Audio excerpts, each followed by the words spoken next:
It's good. I have to talk over even the instrumental if I really want to guarantee that I'm not going to get copyright claimed. But you know, this is going to be about Simone. This anime right here. Trying to confirm I'm actually live. Here we go. Thank God. Yeah, this anime is about all these lovely ladies. Well, you're going to learn all about it because we're going to watch it. I don't need to explain it to you. Um, but I first saw this show back in 2007. It came out in 2006, and it was one of the first Yuri anime I ever watched. Like, because I didn't really know that that was like a category of anime, but I was becoming really obsessed with the idea of lesbians in particular, um, and experiencing a lot of gender dysphoria at the time. So basically, any show that had how much Yuri does it have? It has girls kissing constantly, so a lot. Most of these girls are in relationships with one another, but also most of them are trans and they haven't figured out which way yet. I mean, they're all starting as girls, but they have to pick a gender by the time they're 18. So the show is about them coming to terms with what gender they're going to try to pick, and whether or not they are even going to pick a gender if they can get away with not doing it, which the only reason they can get away with not doing it as long as they can is because they have to not have picked one yet in order to pilot their their plane things that they use to fight in this war. So it's mostly like a Gundam-esque war show, but with all these gender and Yuri themes over it. Lots of drama, big high drama. Very sad. It's at least as depressing as Gundam, if not more so, because you care about more of the characters in this show. But it's good. It's very good, so that's why I want to show it to you all. And also, it's very trans and very Yuri. And also, for some reason, the fucking instrumental is over Kingdom Hearts footage. God only knows why. I would say Gundam is depressing. It's pretty much all about death. Anyway, yeah, I saw this show in 2007. I saw it again in 2009 or 10.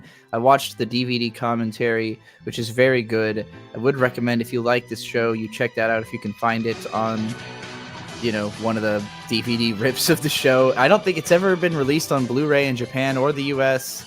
The US release was bought by nobody, I think.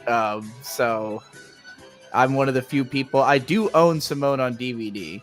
We're not going to be watching my DVDs because, quite frankly, my computer doesn't have a fucking DVD player on it. Or else I probably would. But I'll be doing my own commentary. I did not refresh myself on the director commentary or anything, so I'm not going to be talking about all the shit.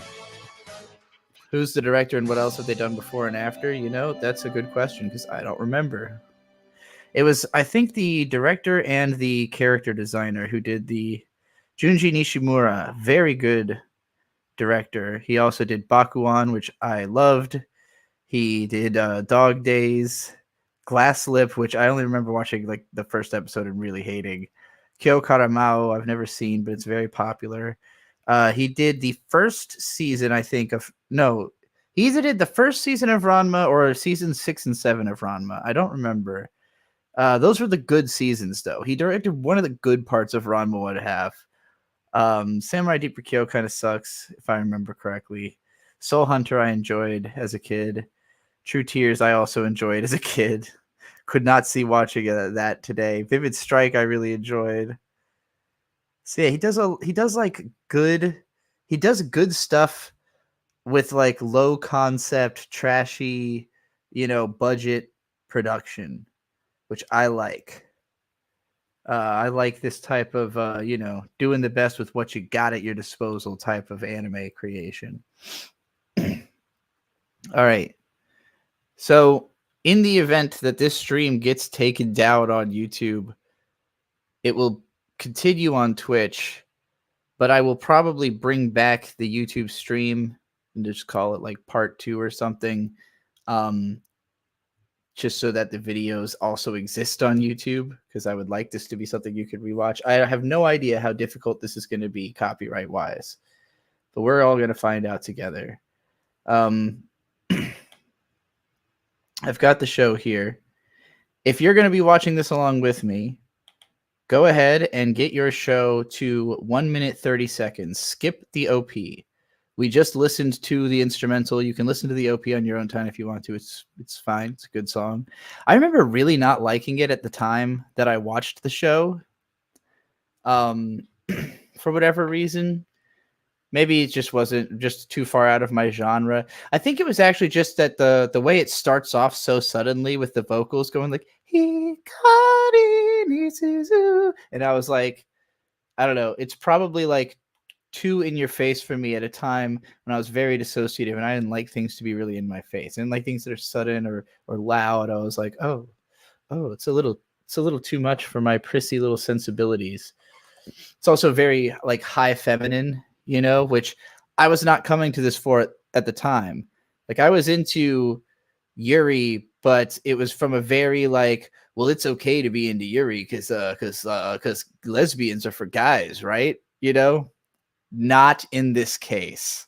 Liking Simoun is not liking the guy kind of lesbians.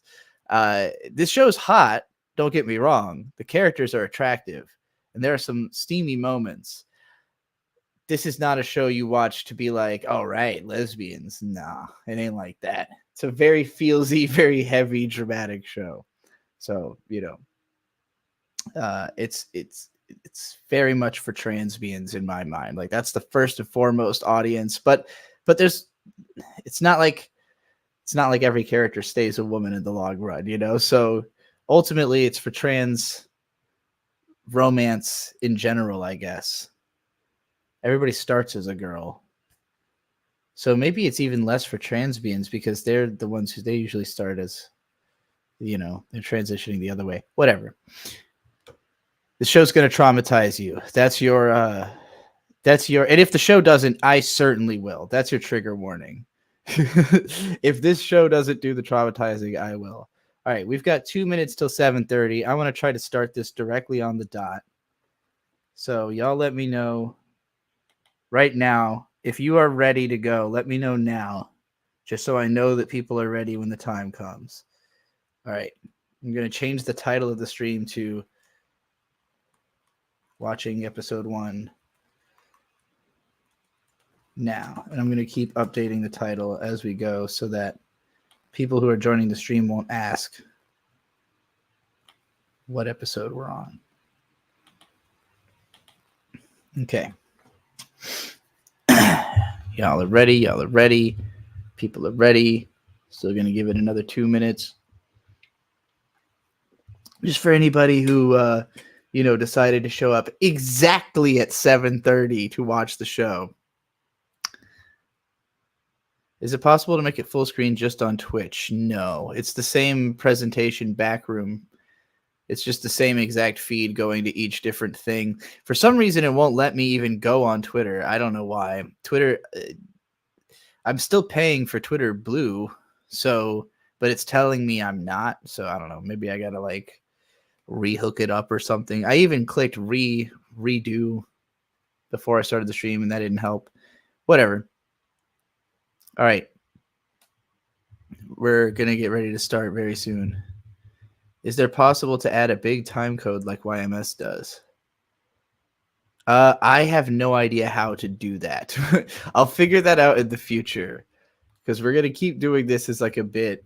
It would definitely be easier for people to keep up with. I'm using a downloaded file so that there won't be any interruptions, and I'm not gonna, pause it or anything. So, all right, everybody who's ready.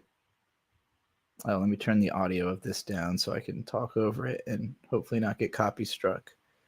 Not make it too quiet for y'all to hear it. Okay. Everybody ready? I'm going to say 3, 2, 1, go. And when I say go, you click play. Okay. 3, 2, 1, go.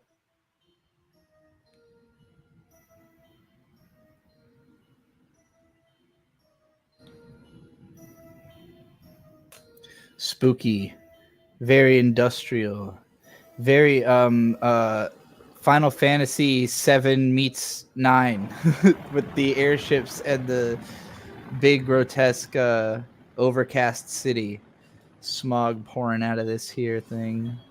I like this creepy music. CGI is surprisingly decent for Studio Dean in 2006. I know I'm not gonna have nothing but positive things to say about the way this show looks. Ellen, how could you forget about skipping the OP? Well, we're currently at 2, 19, 20, 21. Our archipelago has the best science and technology on Daikuriku.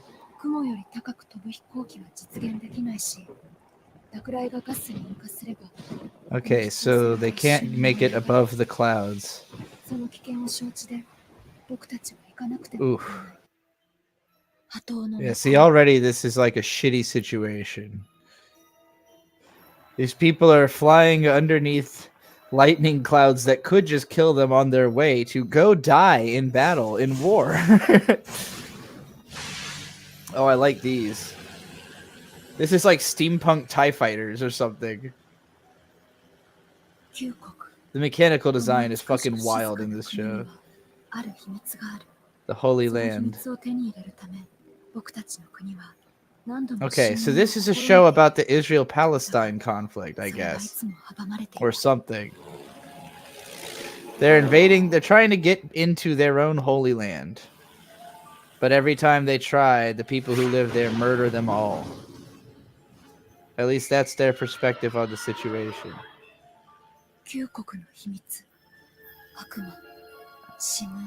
But they keep getting murdered by our main characters. So the Simoun are essentially Gundams. They are like that much better than what the enemy has. Love the art. The background art should remind you of Revolutionary Girl Utena because they have both share Shinichiro Kobayashi as the background artist. And yeah, he's the GOAT, the unqualified greatest anime background artist of all time. I highly recommend Internet Pit Stop's 4-hour documentary about anime background art history, where it's basically about the history of this man making this a thing, you know? Just by sheer force of the ability to draw a billion fucking backgrounds. He can draw an endless amount of that incredibly quickly.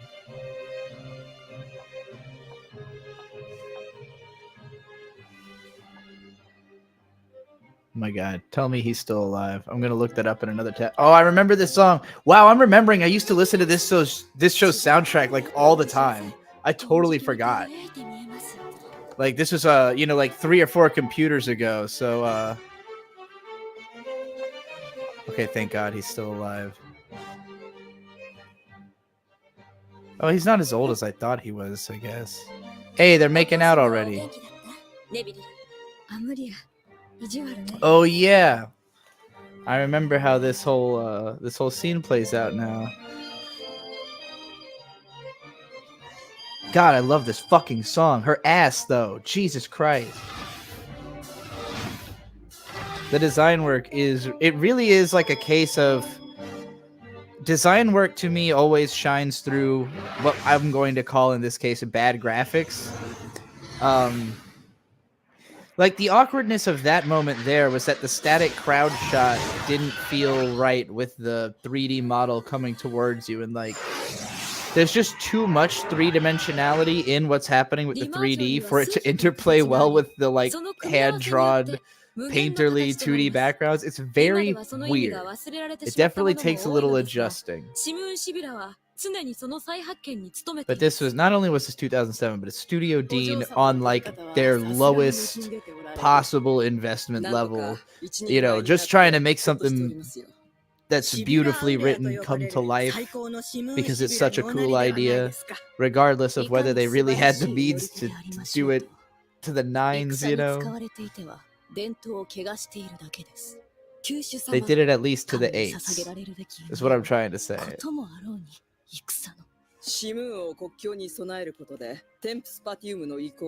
Oh yeah, Tempest Spatium. That's the name of their head organization. So a lot of these characters you're seeing right now are men, but you'll notice that their voices are very feminine because they are all trans men. Everyone is born woman in this series, so everyone's either still a woman or is a trans man. But a lot of them could be said to be trans women too because of the way that their gender experience plays out. We'll see how you all feel about the genders of these characters in the long run. Flying the Simoun isn't about being the best. That's not true. We have to offer our motherfucking prayers. We have to be the best to show God that we give a shit.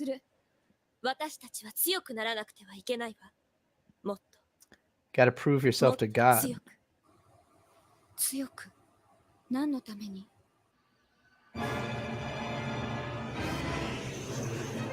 She's like, why? Wait, but for what though?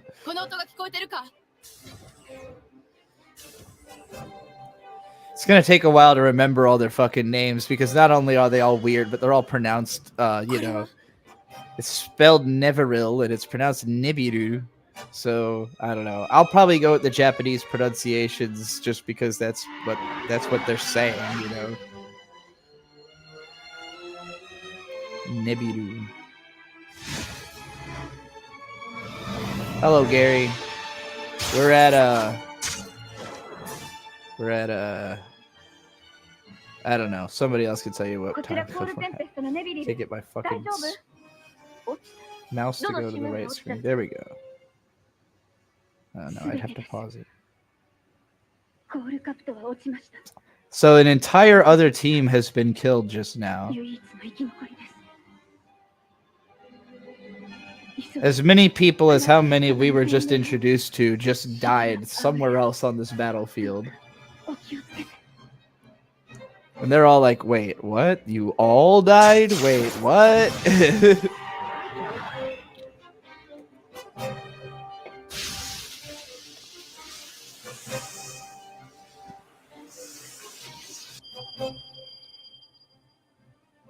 Dude, I'm having such a fucking nostalgia-gasm over this goddamn soundtrack.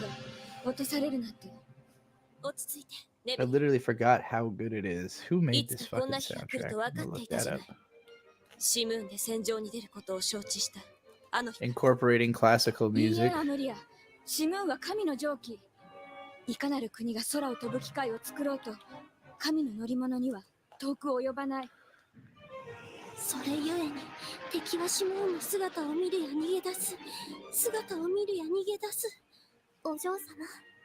Oh, and the script is by Okada Mari, the queen of anime melodrama. She also wrote the Horo Musco anime adaptation, so pretty much done more for the trans community than any other anime writer, I would say. I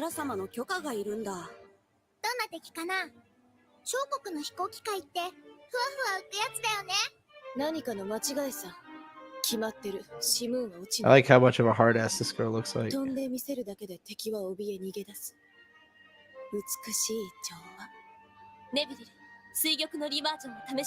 Oh yeah, the Emerald Re-Mahjong. So Re-Mahjong is what their like attacks are called. Basically, they're gonna fly in a pattern and it'll make like an explosion happen, and that's called a Re-Mahjong. They're talking about doing one specific Re-Mahjong called Tempest. This is a very dense first episode with like, you know, like they're not really explaining what they're talking about and using a lot of jargon that will eventually make sense. But like, I remember the first time watching this being like pretty lost in the dialogue, which is why I keep trying to explain little key phrases and stuff. Trying to find who made the music real quick. Toshihiko Sahashi. I don't know him for anything else. The original Hunter x Hunter music, Full Metal Panic, Gunslinger Girl, Big O. Yeah, a lot of good stuff, soundtrack-wise. Akazukin Cha-Cha. Are we already halfway?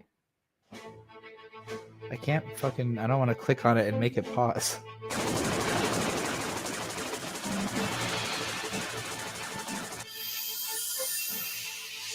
That's what a remazon looks like. Yeah. They're all gonna do it at once. It's like synchronized swimming in the sky with weird planes.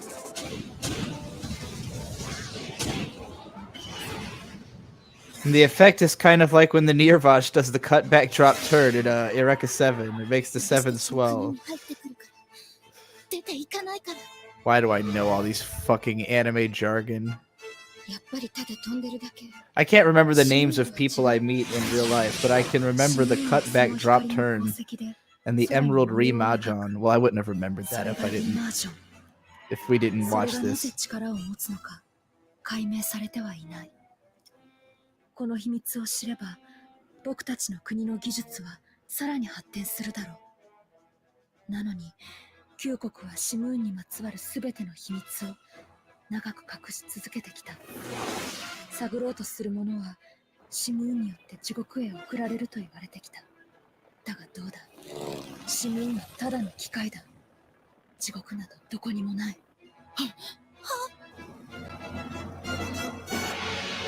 Honestly, Ellen, I would say don't worry about not picking up on much of what's being talked about in the show so far. It's kind of front-loading you with the conflict. But the way this episode ends will kind of lead into the show really starting, so to speak. Think of it like the prologue section of an RPG, you know?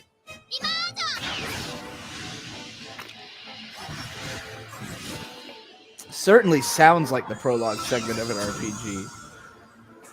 I'm surprised I didn't realize like how Final Fantasy inspired this show feels.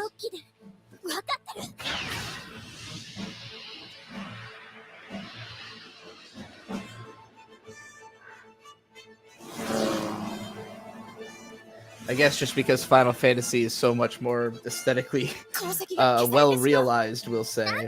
Not that the designs are necessarily better, just that the execution is. Well, I don't know. I guess the PS2 era, even still though, PS1 era I meant, not PS2.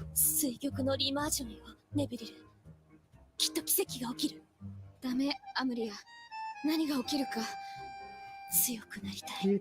強くなりたいのよね、ベル。こんなのはいいや。いろんなものが私たちを邪魔する。私たちの翼を奪おうとする。そう、戦わなければいけないの。I don't know about all that. アマリア。だから強くなりたいの。わかるでしょ、ネビル。私たちならできる。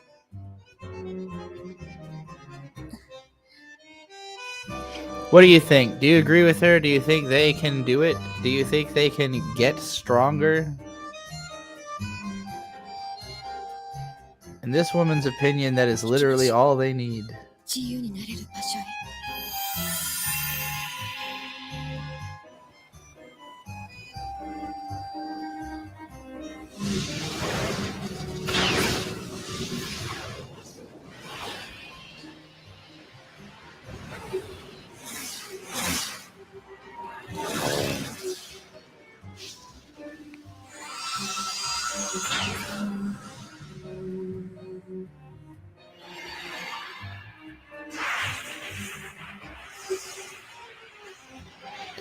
You know, Ellen, you saying you wish they'd remove 100% of the internal monologue.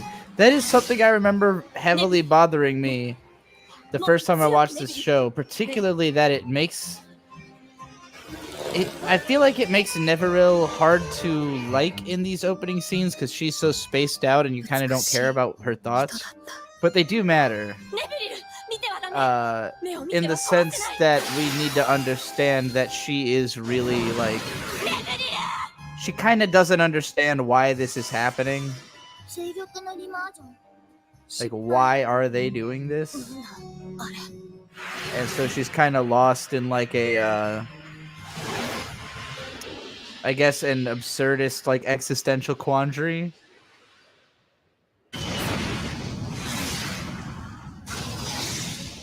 which isn't a good place to be when you're trying to execute a legendary move on the お怒りになら battlefield. れている。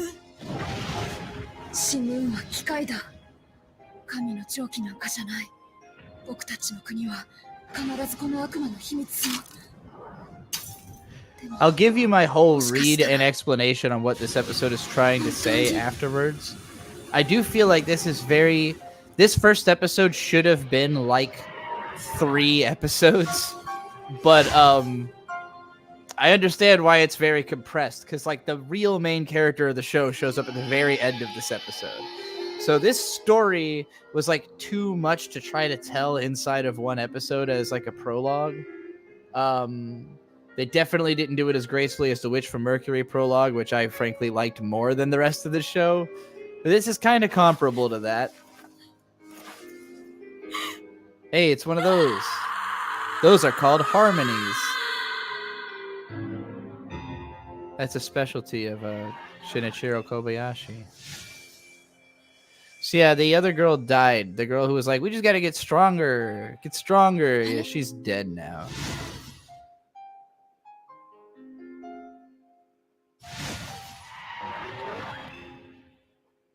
And now our real main character is going to show up. Best Girl is here to save us from all this melancholy drivel and all this nonsense fucking plot description bullshit. All this, what's the word I'm looking for? Expositionary storytelling.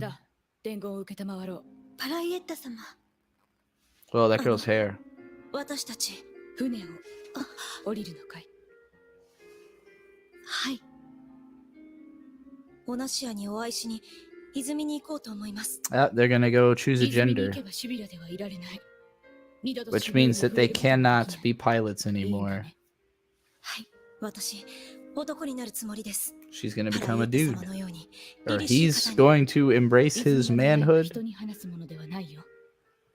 don't know how they would think of it in their culture. It's literally its own trans culture.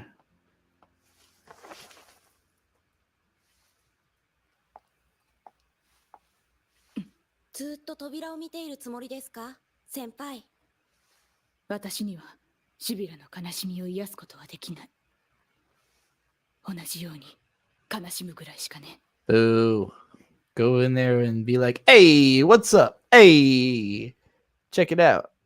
Hey, oh, it's Lemonade, the lolly. She cute though. 練習生? She is one of the best characters. Look at that little pissed off Ganunu face. 月が雲に隠れては星々も色あせるというところですね。 It's our captains. 無理もない。 This is basically like Bright Noah and Mirai from Gundam. どうされました？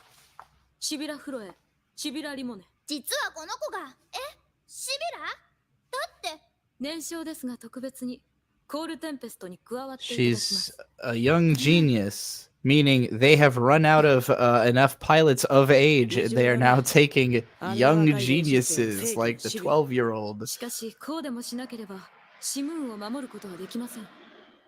それで補充はあのお人形さんだけかい？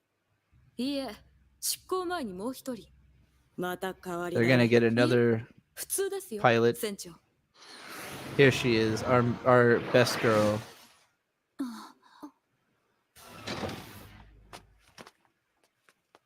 Comes in like a fucking, like a mecha pilot, like a common writer.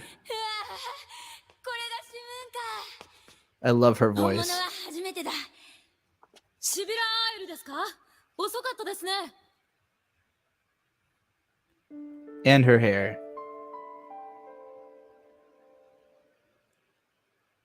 Best voice, best hair. 再び国境を侵犯しています。コールテンペストに出てもらいます。それは無理なんじゃないかな。ネビリルは嫌だって言うと思う。私もそう思います。ネビリル。それにパライエッタもいませんね。飛ぶ気になんかならないよ。怖い。私たちにはシムーンしか戦うものはありません。でも神がこんなことをお許しになるか。私は飛びます。行きます。 She's like, fuck all y'all. I will fly every day. I will do every battle. I am here to fight. Everyone else is like, yeah, she's like, not cool. Fuck her.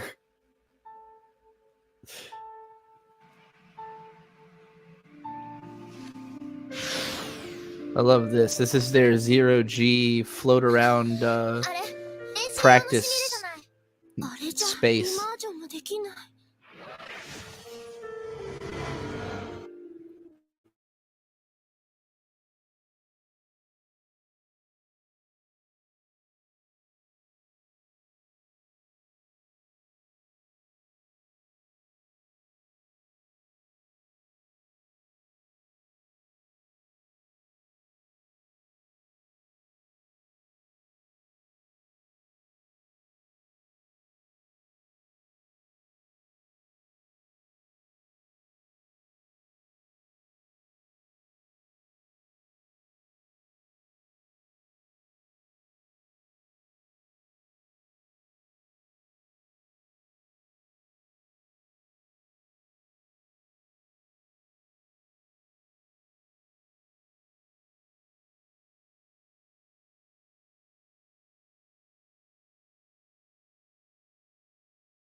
I'm back. Oh, Jesus Christ. I'm back. There we go. Oh, man. My internet completely went out for a minute there. Okay, how much did y'all not have on stream there? How much of the end of the episode was not streamed?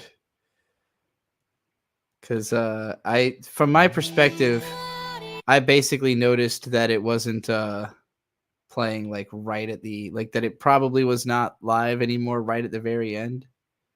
So I don't know if that's where y'all were at. Neveril had just jumped into this sky pit to like kind of float around. Airu takes off in the plane. She's like, fuck all y'all, I'm gonna go fight. She looks really cool. I love this shot so much. Actually, I'll just since we're at the end of the episode and I'm gonna talk about it, I'll put this bigger because I love this fucking shot so much. Okay.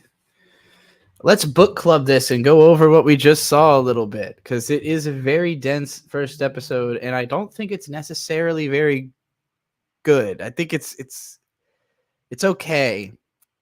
I think if I hadn't been so compelled to watch this by the fact that it's Yuri and that it's just so unique and weird, but it's throwing so much shit at you that it's really quite dizzying, you know. It froze just when the ED started. Oh, thank God. So my biggest problem with this episode, I can tell that whoever conceptualized this story, this idea was bigger than a 26 episode anime, because this show is very dense. It doesn't stop being dense. It's always pretty dense, but it's not dense in a way that's confusing, I think, past the first episode. And I think the reason it's so confusing is that they wanted to tell this story of the last battle that fucking, I can't even remember her name because she had so little impact. Amaryl or whatever. Fucking the pink hair girl who died, who was, you know, Neverill's. It was M something, A something. Neverill's partner dies in the first battle. They wanted to tell that story and use that as a way to introduce all of the essential elements of the world building. But the problem is that none of the characters leave any impact at all during that opening episode. So it just feels like a bunch of information you don't really care about. And then this incredibly likable character who is obviously like the one who's going to compel the story shows up at the very end. I guess maybe this didn't rescue it for all of you on first blush, but Iru was what, like, her getting introduced and me seeing her character design and like seeing her be like a gung ho character who's excited to be in the story, you know, like did a lot for me on my first viewing, because like what we are meant to get out of this show ultimately is war is hell, much like in Gundam. The story of this show is mostly war is hell. And it introduces us to the characters at the moment when they are all realizing that war is hell for really kind of the first time, because they are very proud of what they do. They come from this incredibly religious society where basically they are treated as being like messengers of the gods because they can pilot these Simoun, and these Simoun are what is protecting their borders from invasion by this other nation. And this other nation, they have a culture that's like, you saw it at the beginning, this incredibly dismal, bleak, over, you know, they don't even have a sky anymore because their factories are putting out so much pollution. They're throwing hundreds of thousands of people at this, you know, battle where their guys are just getting eliminated by the hundreds by like 12 girls doing like a synchronized swim in the air, you know.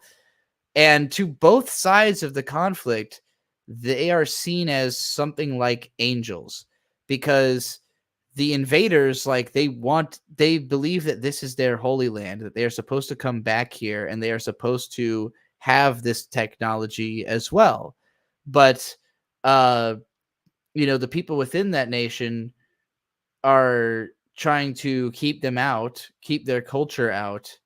And so they treat these girls like they are these incredibly holy people, but at the same time they are not going to force these holy people to continue fighting into adulthood when, like, it's an essential part of their culture that you choose a gender when you become an adult. And while the people who are adults are running the military, they can't fight, they can't use the planes. Only maidens can fly the planes. And on top of that, the maidens have to fly it together.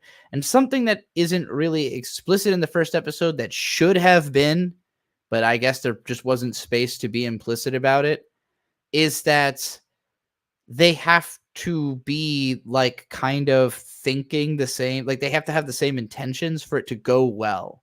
Like, to pull off the holy magic, they have to be working together actively. And so the whole first episode is about the two women piloting the mech talking past each other.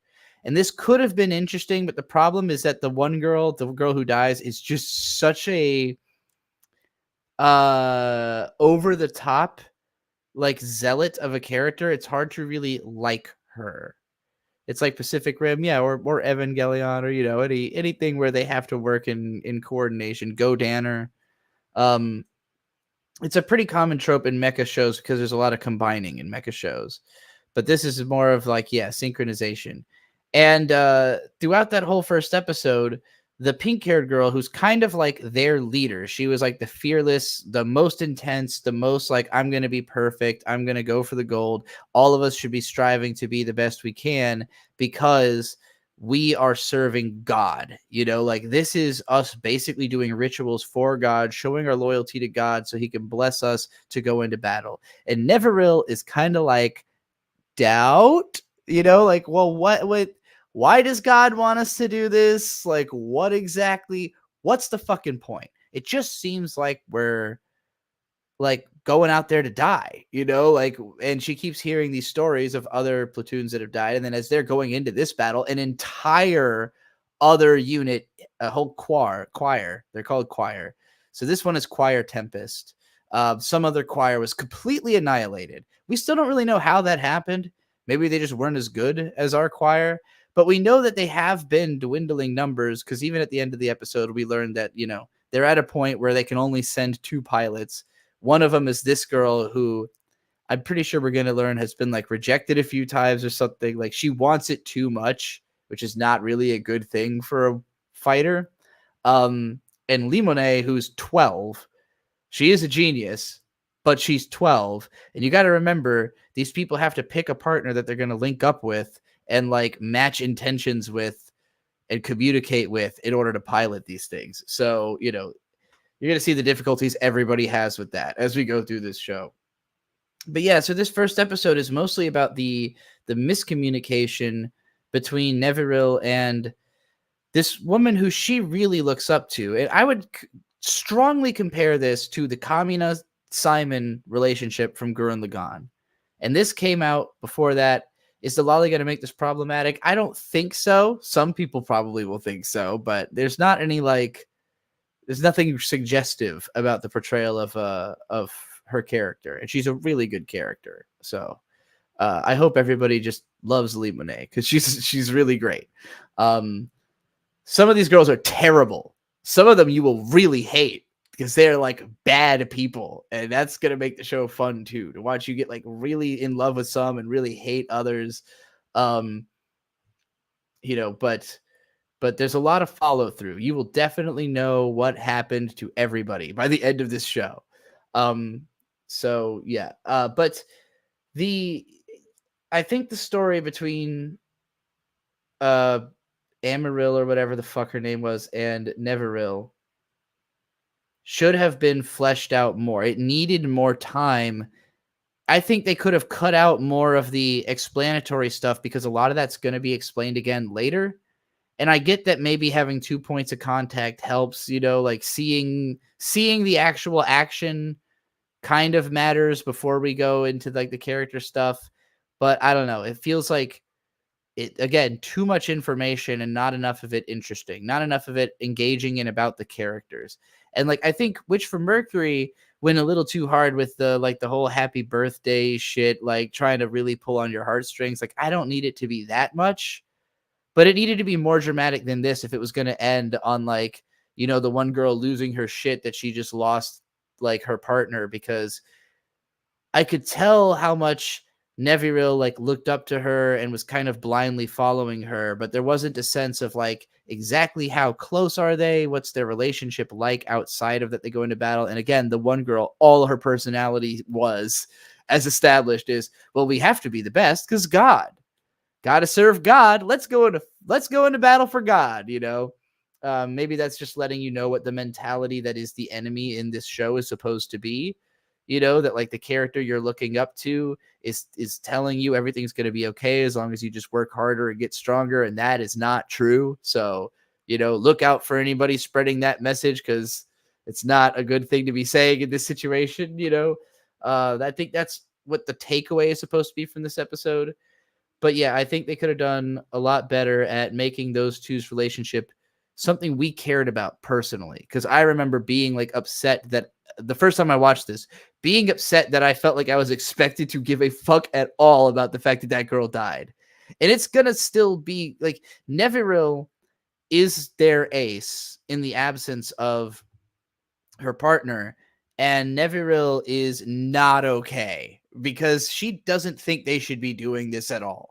So she's going to not be okay for a while. But Aeru here is super, super into it, ready to go. So she's really going to be the main character for a while.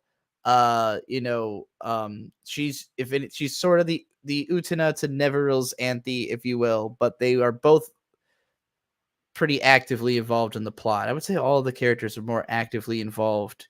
The story is just more active in this show than the story of Utena. It's not like building up and sitting around in the background. It's like happening all the time, again, very dense.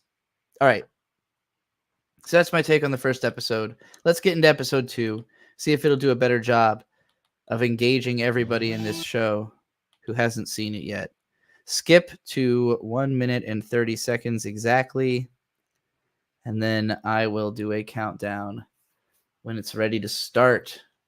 This is a terrible looking CGI shot to open with. I hope this frame doesn't stay on screen for very long. Again, love the design sensibility. It's just I've been spoiled. There's been a lot of progress. This is like Popey the Performer level. Okay. Will there be a flashback later on that makes that relationship or moment more impactful on rewatch? Not really. It really is more like just I don't think you really learn anything more about that pink-haired girl that died in that scene. Like she's pretty much a footnote. Again, I'm sure they originally intended to do more with that. But like when you're trying to cut like a big story down to 26 episodes and you're thinking, well, we got to get Iru in there in the first episode. Like no matter what, we have to get Iru established. So like if we're going to do this story, we got to tighten it up. And I just think too much. Maybe if like the presentation had like if they had been able to deliver some really badass looking fights or something, maybe it would have gelled a little better. But like you're so lost in the dizzying array of weird designs and even weirder production like decisions that it's just like, oh man, I really got to wrap my brain around this. And they're talking a lot of jargon right now, but it's okay. We will all understand it by the end. I was able to understand the show when I was 16 and I could fucking barely process information. So I'm sure we'll all be able to enjoy it. All right. On the count of, I'm going to say 3, 2, 1, go. We all hit play when I say go. Okay. 3, 2, 1, go. All right.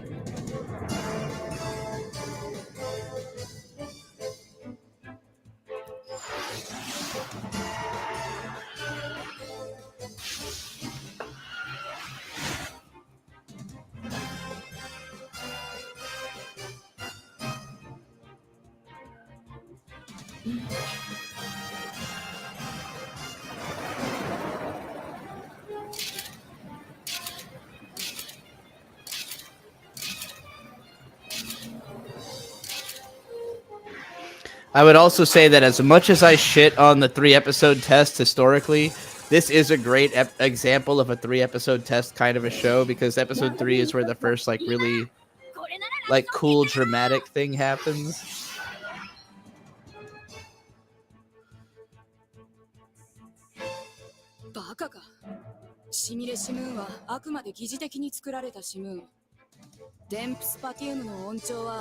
Oh, it's their mechanic. Big titty mechanic. I love her. Okay, so she's going to try to fight using a practice mech that doesn't even have the ability to do god magic. Meanwhile, Neverill's being emo. よく見ておいて。マージはただの練習ではない。シムーンを操るのはあなたたちの肉体と心なんだから。I would say though, if you don't like this show after episode 3, probably a drop. Probably not going to be for you.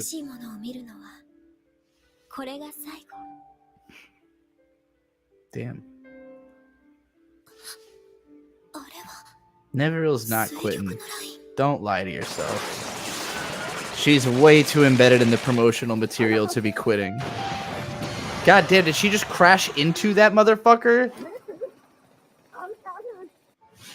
Literally no fucks given at all.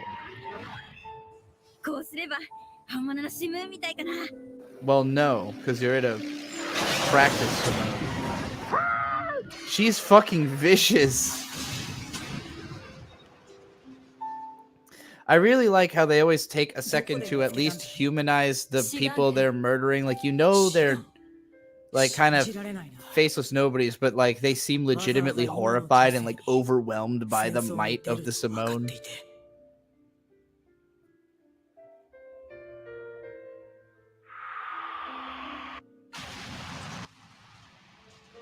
Constantly wondering, why are we being sent to fight these things that we know are like god powered? あれは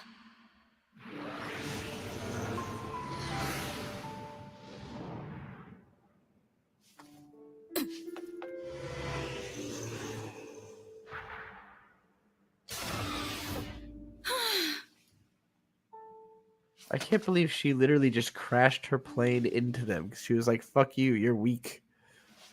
That's something I would do in a video game, which is how I know it's totally sociopathic of a thing to do in a 本当に誰も出撃してこないんだも war の scenario. 私一人でどういうつもりだだって私一人ですわざわざ水玉のリマージュを真似てみせてネビルルが見たらどんな気持ちになるかえ私リマージュなんかしてた She literally didn't do it on purpose. It's just the natural course of movement of being a good pilot, I guess. シムーンシュビラが空を飛ぶときは空に祈るという出撃などという言葉は使わぬよう It's the beautiful thing about learning backwards, you know. Sometimes you just figure out the answer and you didn't have to do any work to get there. ネビリルはコールテンペストのレギーナです Regina. 黄金ナミコ Does she need to have 5 titles? そんな I guess どうして so. その人が一番のシムーンノリなんでしょシムーンノリそうね今まではでももう違うかも This girl's like, hey, I'm tired of that bitch. You seem 好 cooler. きになっちゃったねえ私とパルになろ No. うねえネビリルって You ど look こに like い a るの fucking child. Bring me to the badass. I only accept badasses. Fucking little smiley glad hand bitch.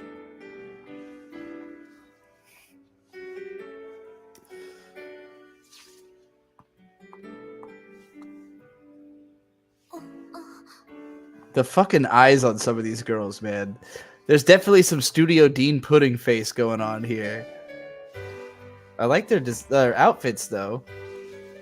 Very cute. I also love her outfit. 練習生の時はあなたのお世話をするのが嬉しくて仕方なかった Gay. それは今も変わらない Still そ gay. の姿はあなたも船を降りるのええ17の誕生日は Oh, her outfit is so cool. 泉に行こうと思うそれで最後にお願いが Probably an incredibly difficult cosplay to manufacture, but I would love it. 怖いの I've never seen any cosplay from this show whatsoever. よかったら Is this a regular thing, or did I just pull an anime out of thin air? It's going to be a regular thing.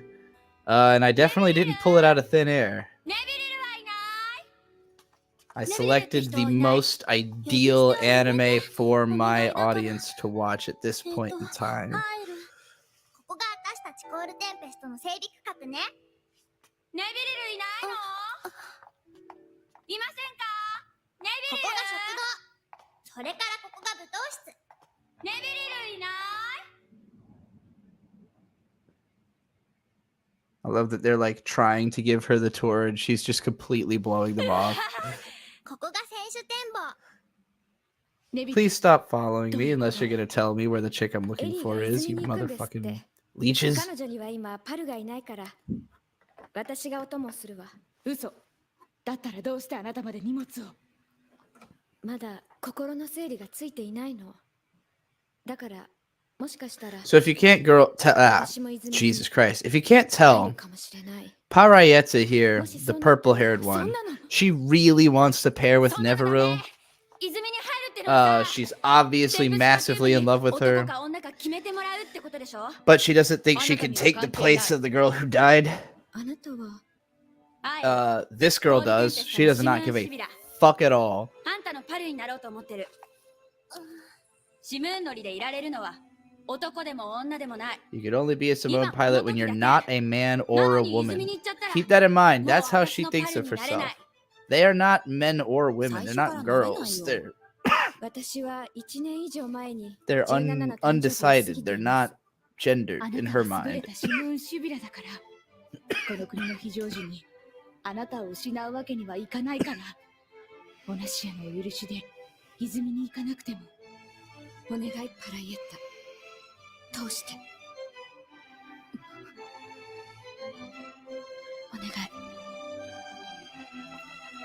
Fucking the soundtrack is pulling so much weight right now.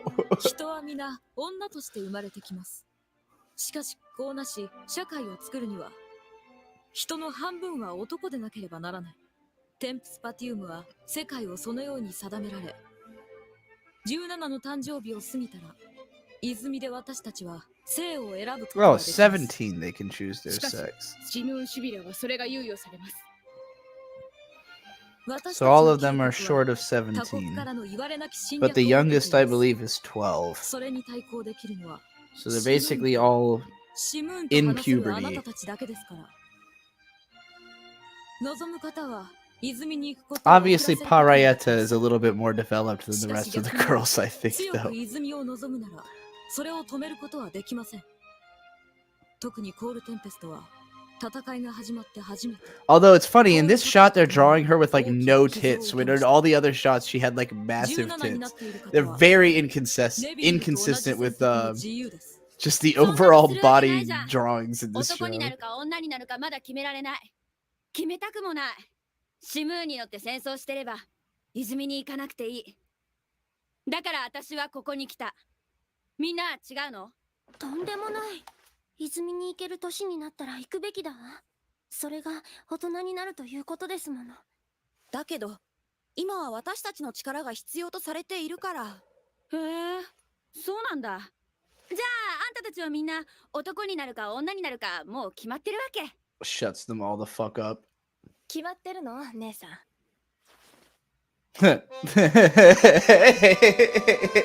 I love that. She shows up and she's like, "Aren't you all here to avoid the gender draft?" And they're like, "No, we're just here because we have to be. Of course we're gonna pick a gender at 17." And she's like, "Oh, so you've all picked a gender already?" They all just get pissed off. あなた、いいの、エリ。最後に私のパルになってくれない？下の大聖病まで私のアウリーガを見てほしいの。じゃあシムーンを用意してもらう。 She is very much an Utana type, yeah. Very much in the same personality category. 運転ではなくシムーンと話すとごめん、嬉しくて本物のシムーンに触るの今日が初めてだから。初めて？ずっと乗りたかった。そう。わかるでしょ？あなただって。すべては変わってしまった。空の祈りがテンプスパティウムのためでなく戦争のためになったから。ええ。関係ないな。あなたは知らないのです。戦場がどんなところか。 I don't know, she did kind of murder like 7 people 私は that 南の前線 morning. で練習生だったから。 So 戦 she's 争の前 already は been ほ fighting とん for ど a のシビラ while. が17になったら泉に行ったんだろ？ええ。だけど今は大聖病の方で泉に行かなくていいって言ってくれる。戦争に勝っている限り。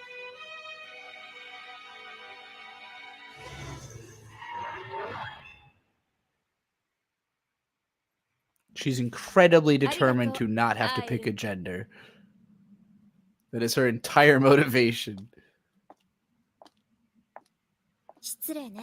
あの子アウリーガでしょ。そうね。じゃああなたにサジッタになれって。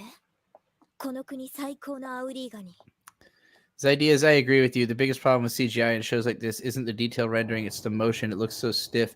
Yeah, it's like they just kind of move the objects through the space. But I also think it's that like the backgrounds are so obviously two-dimensional that when you see something 3D, it feels sometimes like it's moving in front of it. Like not through the background, but just like the whole circle it's doing is all happening in front of the background, you know? Like it only happens a few times that badly, but it's very jarring. So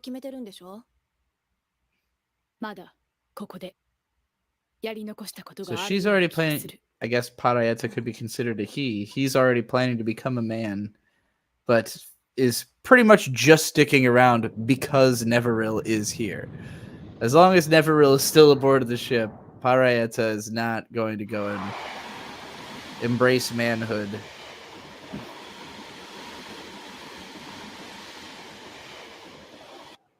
Lose those amazing rockin' tits. The character designer was sure to mention that Parayeta is always drawn braless.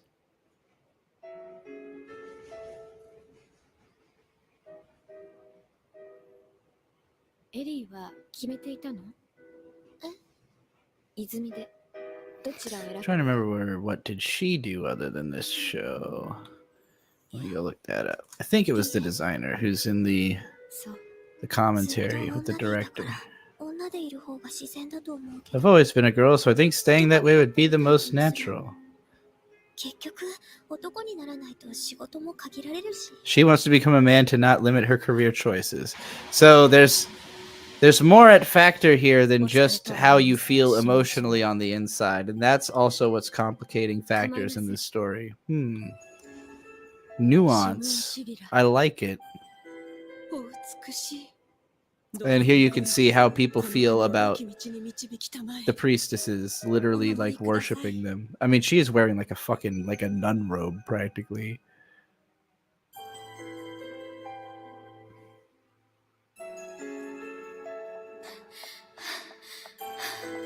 あなたがネブリルはい。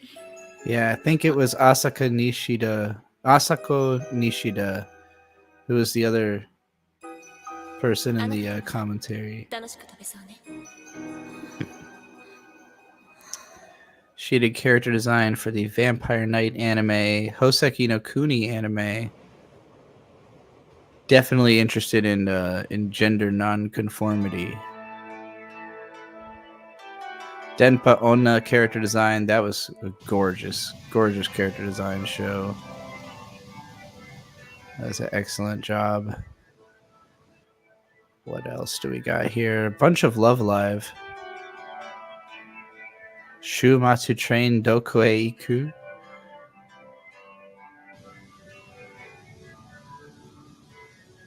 You know, it's funny. There was a moment where I was looking at them all standing there, and I was like, they kind of got Love Live eyes. And now I know why. They literally are Love Lives. That's hilarious. Is Landon even here? Does Landon know he's missing a Love Live? ありがとうございました Oh, yeah, this is the Springs. What a fucking epic temple.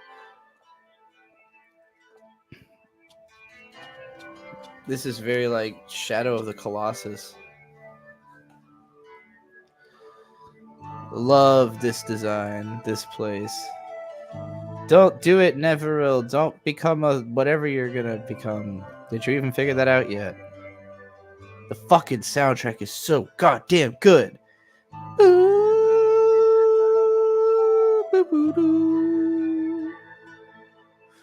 ど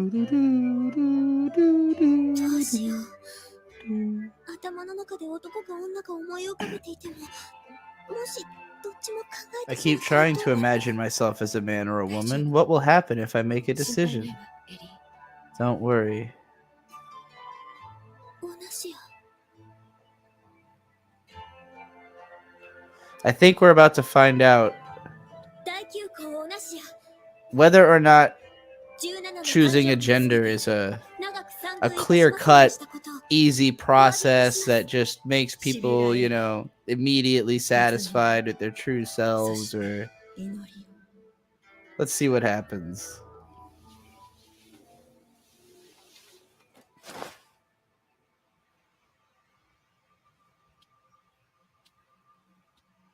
I wish I could have done a cool ritual like this when I started transition. Did you fucking imagine this is how you started?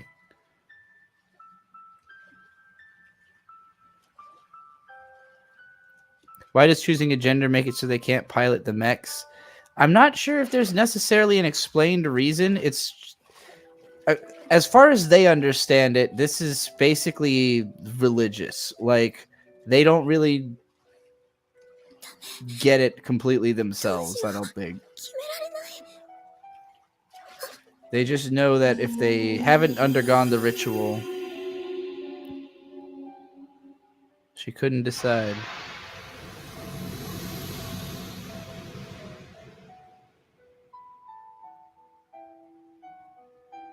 テンプススパティウムが神聖なる音を God's あな picked た it に for 授 you. けました。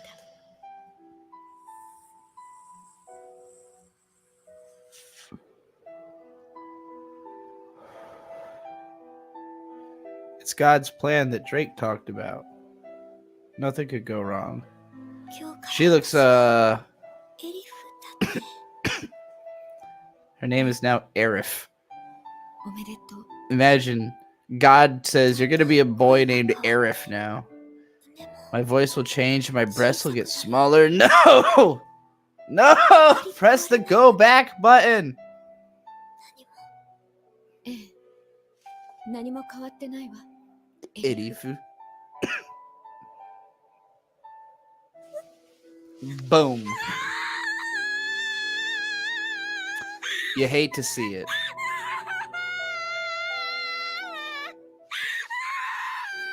Not gonna cry. Just gonna drink.「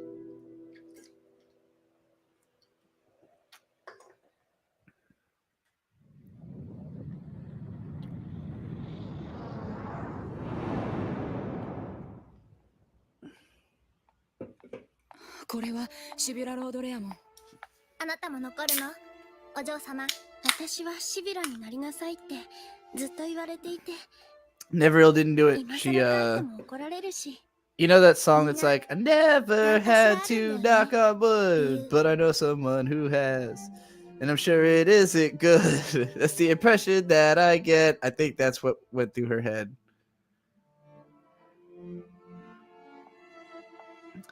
Yeah, they did kind of just like leave the cave and she was just still dressed, you know, and like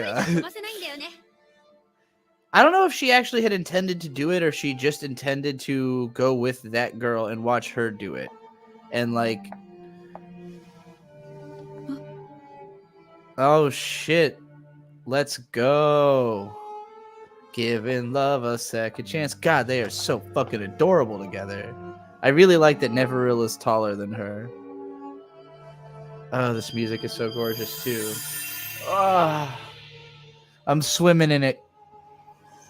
I'm starting to swim in it. I'm feeling it. The spring scene got to me. I hate the way that takeoff looked.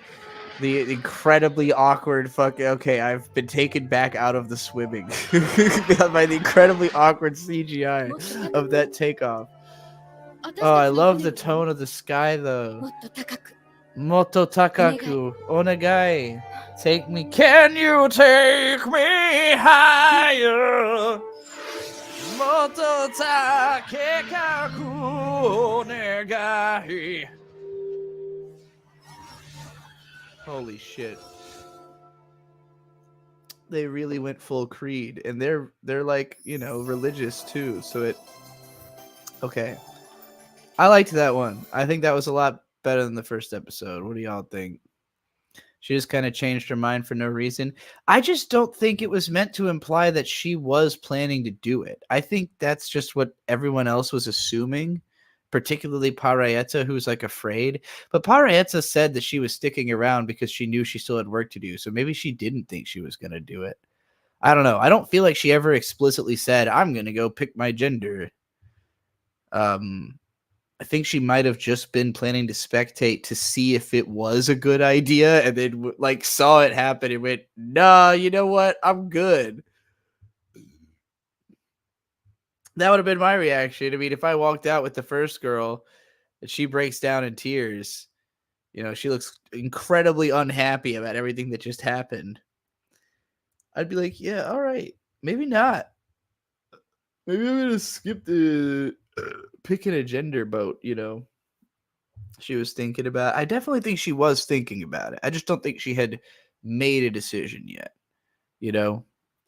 I would do the same thing. I would want to scope the shit out, you know. I would definitely go with somebody else who was like saying they were going to do it and make sure. I probably would have tried to talk that girl like a little bit more like, hey, wait, like you say you're not that sure, like, you know, do you want to, like, I would have maybe grilled her a little bit more about her intentions, you know. But maybe that's not considered appropriate, you know, in their society. I'm not sure who's the bottom in the relationship. Does that mean it's not established well enough, or am I not paying attention? I don't know if there's bottoms in a lesbian relationship. I don't think it works that way. There's it's not an obvious reason for that to be a qualification of one side of a relationship. Not that gay relationships always have a top and a bottom either. Not always clearly demarked like that, but you know. Anyway, we've suddenly decided not to work anymore. Well, that sucks. Try 9 anime. I think there's a 9 anime that exists right now. I forgot to update this from watching Ep 1 now. Well, we'll go ahead and update it to watching Ep 3 now. Anybody got any takes they want to share on that episode? Real quick before we start up the next one.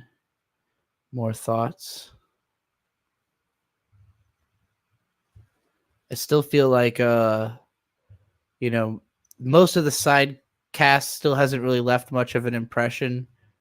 I thought it was really funny that the orange-haired girl was kind of treated as like an obnoxious hanger-on by Aeru.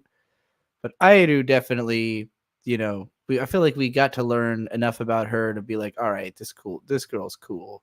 Neviril's emo-ness felt a little bit more fleshed out to me. We understand she's grieving now. I think the first time I watched this show, I had kind of taken her to just be like stuck in grieving, but like rewatching it, it's like, no, she was already emo. Like her being in an emo phase is what caused her friend's death in the first place, I think. So, much like Simoun with Shimon, they're literally Simon the Driller from Gurren Lagann and this anime have the same name. So it's been confusing me since 2007. I watched these shows like probably 5 months apart. Honestly, I have fantasies of stuff like this, not for myself, but I wish there was a mountain you could climb, do a ritual, then bam, you become a femboy goat like you always wanted. I know. Don't we all? That's definitely that's the wish fulfillment, I think, is at the heart of this show, but it also is like deliberately trying to complicate that as much as possible to be like, make sure you really know what you're doing before you walk into the feminization spring, like make sure you've given it some thought so you don't end up breaking down in tears because you chose boy out of, well, I don't know, there's more job opportunities for guys, maybe that wasn't the best choice when your heart was telling you, I don't know, I've been a girl my whole life, that seems natural. Anyway, I'll tell you, if this episode doesn't convince you to watch the rest of the show, it might be a drop for you. But I think we'll fold in. I think we'll find ourselves invested. I hope so. All right. Let me know when a few of you are ready. I'm pretty much ready to jump into episode 3. I love the idea of rituals leading us into different paths of our parts of our lives. Something that used to be normal just isn't. Yeah. And there's a lot of effort put into creating this like very particular like era of society in this show where like it's clearly not modern, but it's also not any part of our history, but it's a world that has evolved through the same logic as our world, like the same kind of way that society becomes structured. I think there's an explanation at some point that like the characters are not speaking Japanese. Like we're just kind of hearing, that we're hearing the dialogue in Japanese as per translating like their language, but characters who speak other languages will be in their, speaking that language and it'll be translated into Japanese for us. But like, we're in a fantasy world that happens to operate similarly to ours, but the technology has developed in a different way, through this other kind of odd, not very specific magic that allows this kind of very specific war scenario to be possible, and explore all these interesting ideas about, social politics and gender and war. All right, we're all ready. 3, 2, 1, go.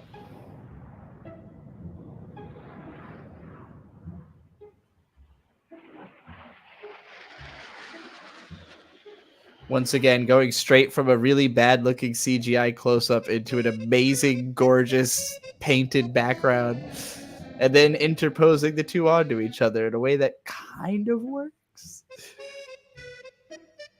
The goofy music kind of even like highlights how weird it feels. Oh, the silver-haired girl is here. I love her.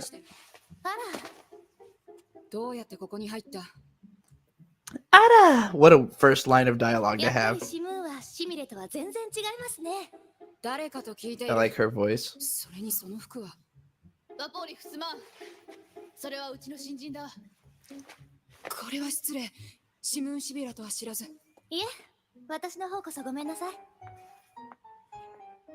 モリナスだ。はい。ヘリカルモートリスは常にこのように2つの渦巻き型の装置が対になって発掘される。そしてそれに人間が乗り込み、制御できるように後から追加された乗員席と Okay, 各種 so the motors themselves are like objects they found that are themselves full of like holy magic, and the rest of it's just shit they built around those to この一方が制御している make の them は flyable. 多分そう多分この一方が制御しているのはもともと空間に存在す The る word 空間 taboon 力 means と like も呼ぶ probably, そしてもう一方が so 制 she 御 keeps してい saying るのは like probably 時 this 間 is how 力 it とも呼ぶ works. べきもの。それも多分ですか？ええ Yeah, Or probably. 実は地底から掘り出されるヘリカルモートリスについて私たちはほとんど何も知らない。分かっているのはその使い方だけ。私たちが整備するのも後からヘリカルモートリスに付け足された部分だけってこと。そういうことだ。はい。 So there's no way to actually ヘ maintenance リ the カルモー motors トリスの構造を themselves. 調べてシミレシムーンは作られたんですよね。ああ、でもシミレの性能は今まで乗っていたあなたが一番よく知ってるはずだ。シミレはこのシムーンに比べたらただただ質の悪い模造品。 So the fact that 比較するのははば fucking かられる。 Airu could do the シムー shit ン in は a 実は simile that she 徹底 could 的に do 分 is 解され like たことはないと聞いてます。 preposterous 変な遠慮してるからだ because なん it's じゃ。 so much weaker than a 変な遠慮。 normal シ Simoun. ムーンはテンプスパティウムへ捧げる神聖なる儀式のための神聖なる機体。一定の敬意を払うのは当然だ。その通りだ、モリナス。私たちはテンプスパティウムにリマージャンを捧げるためにいる。テンプスパティウムに仕える巫女。私は巫女様じゃないし、ではあなたは何だ？私はただシムーンに乗りたいだけ。私は巫女様なんかじゃない。でも、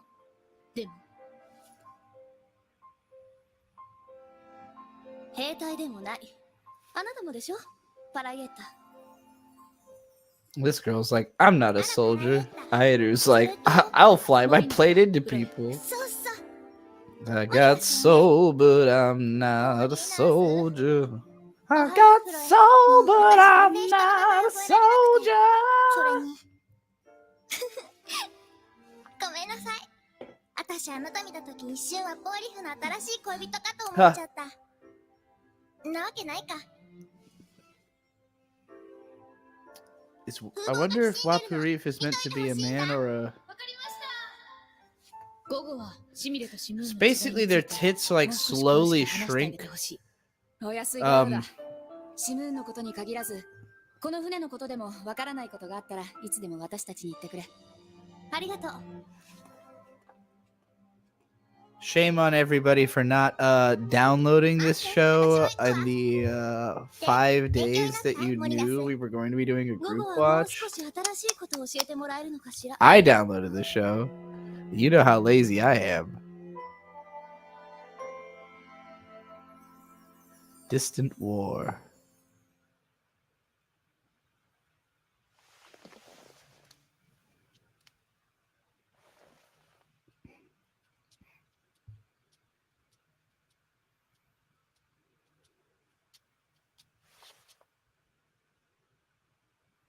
You don't usually download shows. Me neither, but I knew I had to be ready for a smooth, consistent playing experience. Can we do a group watch of Freezing next? No, I dropped Freezing after like 3 or 4 episodes, I think. If I even made it that far.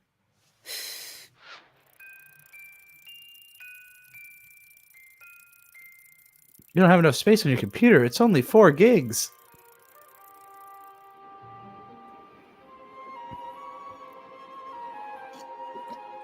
Delete Cooking Mama.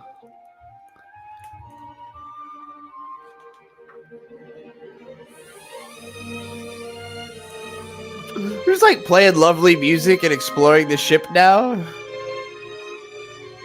Imagine if you and Simoun held hands and piloted the heli planes together, me and the entire show. Get my fucking DVD set and that's a real meme. Where did you find this meme?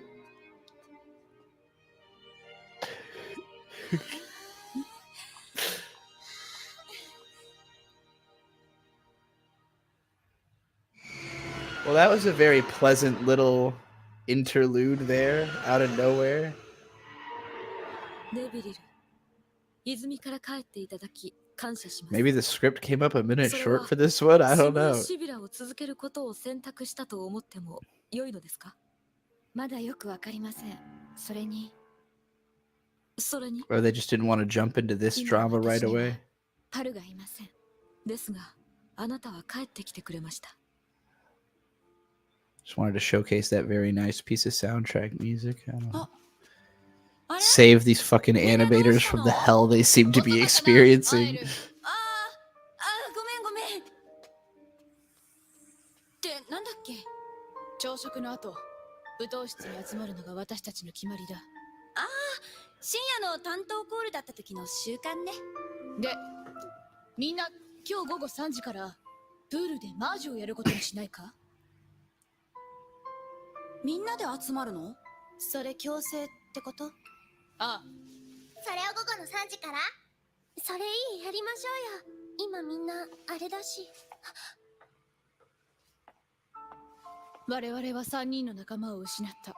その後もさらに3人の仲間が泉へ向かい、そしてこの非常時に夜間の任務を解かれた。我々は精鋭だ。 Alright, it's time to start really like establishing them as a シビルとして team. の栄光を取り戻す。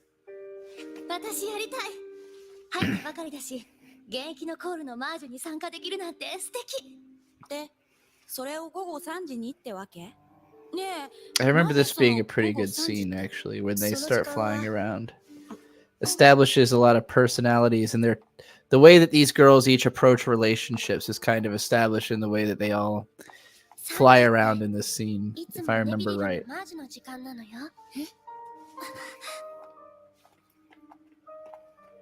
シビラアウレア・ネビリル。お会いできて光栄です。あなたは？今度最強のコールテンペストに入ることになりました。モリナスよ。そう。みんなと仲良くやってください。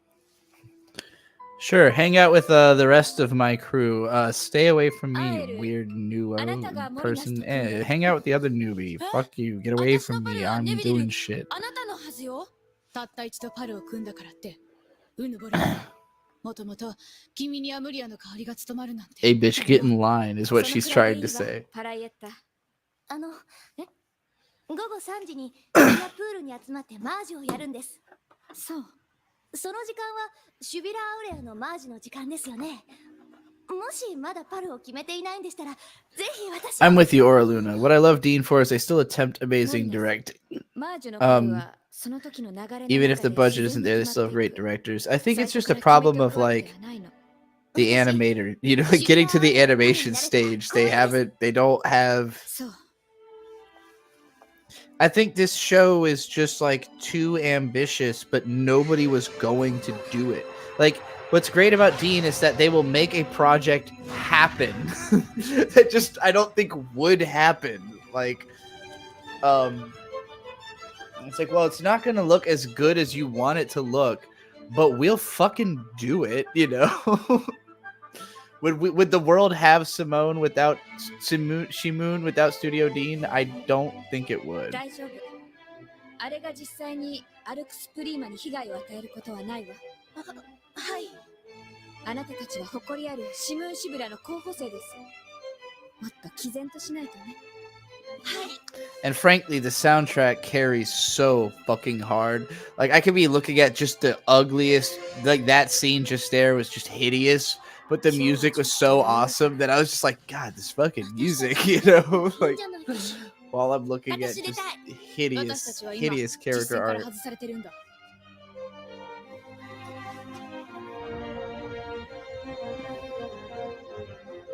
Maybe that wasn't the scene I thought it was. I guess they're not going to start flying around together yet. I know there's a part where they're all flying in that fucking space and interacting. Maybe it's going to happen now. I don't know. I was expecting that to be what that was about to be about, but it doesn't seem like it. Dramatic, pensive music. What is going to happen in the scene? This episode really feels like they needed to give the animators a strong nap. そろそろ何とかしたいとは思っています。 Ah, damn it. Almost caught a bug. 抜けた人員の補充は何とかなります。ネビリルか。ええ。こちらが何をしても、彼女が戻ってこない限り、コールテンペストはバラバラのままです。 Oh yeah, those two, while they are both men, are a gay couple. IIRC. I don't know if it's ever explicit in the show, but I know that the art designer was explicit in the commentary that that she had written like a whole like gay story between them that never like they couldn't incorporate into the show because they just didn't have space for it or something. But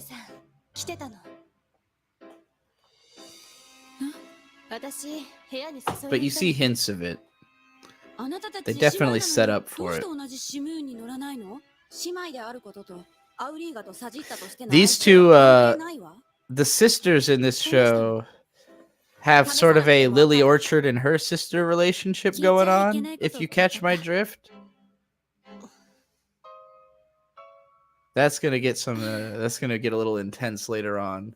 That's some spicy stuff you can look forward to later. でも今じゃ改造されてシムーンコールのための戦闘母艦。行き交う紳士淑女も今はなく、こんな昼下がりの素敵な淡い光の中で巨大な中央部隊。Everybody's reaction is, oh no, oh no, oh boy. I'm telling you, it's gonna get girl. こんな風に変わりたくない。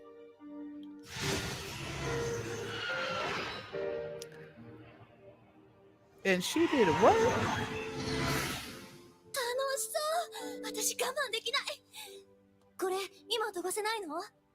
シムーンはシミレと違って一人じゃ飛ばせない。必ずもう一人の搭乗員、パルが必要だ。そうですよね。God damn. ヒカルモートリスはそもそも電波ス Putting パ the ディウム booty の all 本 up 調を受 in け the て発動する。 face. だが、アウリガとサジットは Something I am not sure about is, do the men have penises? I assume so, but do they just like 少し聞いてもいい？ appear after they walk into the fountain, or do they like grow at some point? I don't think they ever. I don't remember if they ever addressed this. I literally don't remember if they ever established that they have cocks. I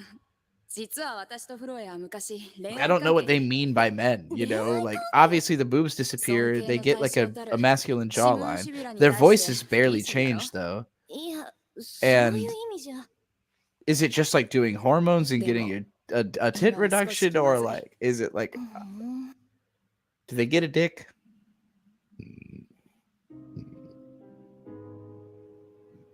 What's up with the outfits? They're awesome. That's what's up with the outfits. They're sick and cool. That's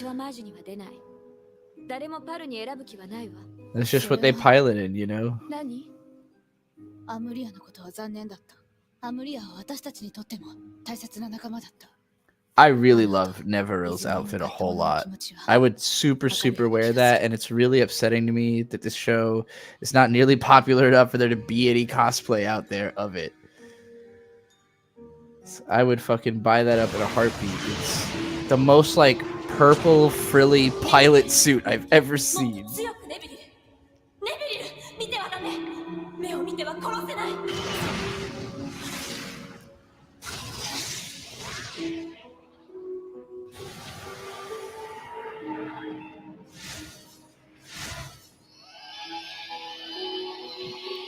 Yeah, they were really trying to save some animators' lives at this episode. I would bet this episode was mostly outsourced.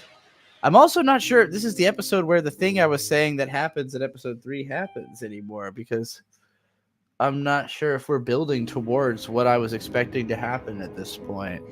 So I could be wrong. It really feels like this has been a save the animators' lives and outsource everything episode. Lemonade looking adorable, eating potato chip.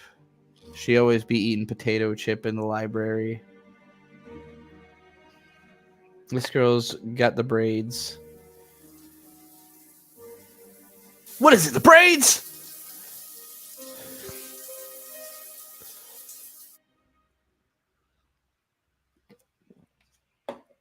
Here we go. This was the scene I thought was going to happen earlier. God damn it. Maybe this is how the episode ends then.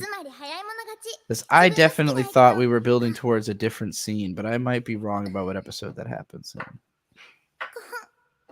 私たちがいたらネビリルは来ないんじゃ。ネビリルのいないマージュなら練習にならない。必ず The soundtrack makes me want a video game with the same music. I know, it's so fucking good. だったかも。パライエッタ。 It definitely, like, I forgot about it, but like it's been making me so nostalgic because there was a period between like late 2007 through like probably 2011, like a solid like 4 or 5 years that I used to listen to a lot of anime soundtracks when I would go to bed. And this was definitely on the list. So all the songs have been like some of them I know are referencing classical music, but a lot of them I hear and I'm like, what the fuck? Why is this familiar to me? Oh, right, because I watched the show 15 fucking years ago. This third episode is directed by a Chinese person, so I think, yeah, that's a sound it's outsourced. Well, that seems probable.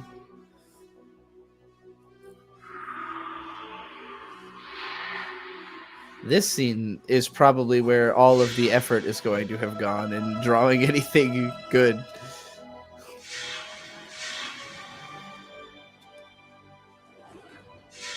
I do like these outfits.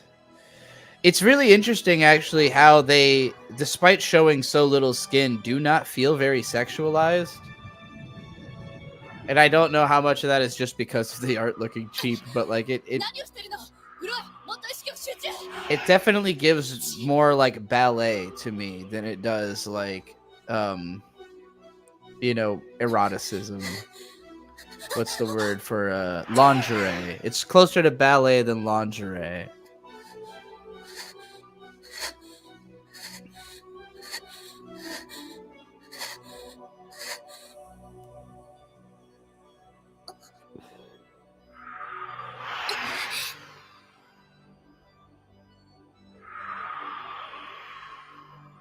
So you can see here, everybody's kind of trying to navigate and find someone they can fly, and like nobody understands each other at all. She's the first one to just be like, we suck. But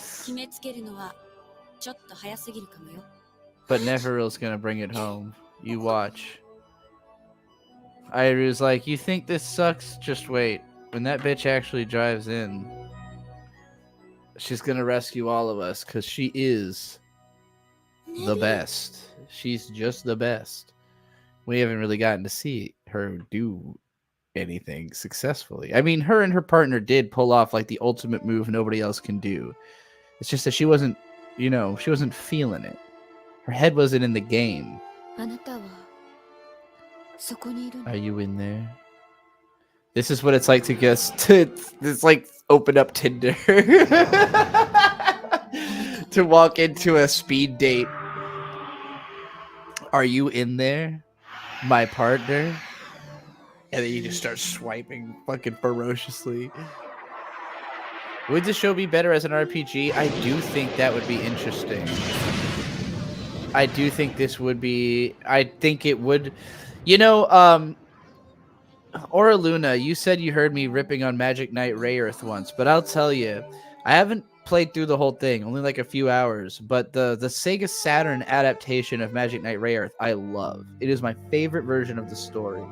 Because most of my problems with the manga and the anime are just the storytelling feels really weird and kind of like oddly cramped. And like the game just gives it exactly the right amount of space to feel like just right. It captures everything that's good about it, all the artwork and everything. Just it feels paced better. I think Simoun, yeah, it could be adapted. Actually, I think there is a video game, actually. Yeah, wait, there's a PS2 game for this, isn't there? Yeah. A PS2, oh, it's a strategy RPG? Well, you know, they only had, considering how low the budget is of the show, I'm not surprised that the game is a budget genre as well. Shit, they got bitches dying, though. Okay, so that episode didn't have the scene that I thought. Actually, that episode kind of sucked for the first, like, half. The ending scene I thought was cool, where they were doing all the shit and everybody's kind of like, oh, fuck, we suck. But, that did not have the ending scene that I thought it did. That is like the first really dramatic scene. So maybe this show doesn't pass a good 3-episode test. I could still easily see dropping this show and not being that into it yet, because it's still pretty just like disconnected. I mean, I guess that's the point, is that everybody's kind of in disarray, but like it's a weird feeling to enter a show in of like, all right, we've entered this world and the world sucks, the people sucks, the situation sucks, and everybody hates each other. Like, well, all right. Whew, you know, like, geez, all right, okay, damn. Also, the animation sucks on top of that. All right, I have to take a piss, but we'll be back momentarily. Figure out what streaming site doesn't have shitty subtitles.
Too many goddamn mosquito bites on my feet.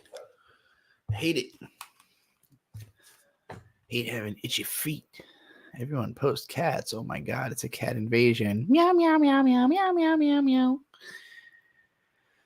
Meow meow meow meow meow meow meow meow meow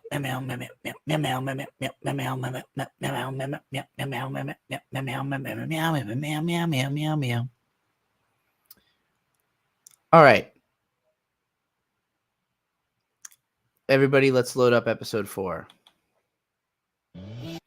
I'm glad that we're watching the first 6 episodes tonight. I picked that because that's the layout of how it is on the DVDs. And you know, you have to break it up that way for it to There's 26 episodes, so it has to be 5, 5, 5, 5, 6, because there's 5 DVDs. Which I was incredibly thankful for, because it used to be that 26 episode anime would always come out on 6. Well, it started originally, it would be 8, and then they cut it down to 6, and then this show cut it down to 5, and then that was right before like thin packs became a thing, and just everything started being in a thin pack collection that was worth like substantially less than the old DVD box sets, because like they just basically realized they could not overcharge. The market value just dropped for DVDs rapidly. So, you know, the whole culture changed. It was a wild time.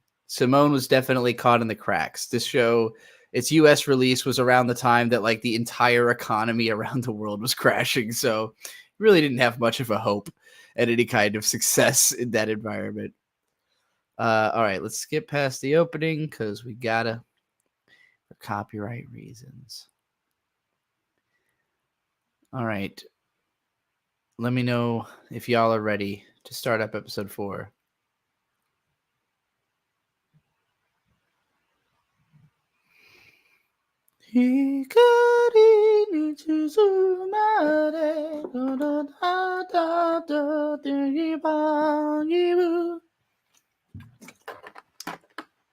All right. 3, 2, 1, go.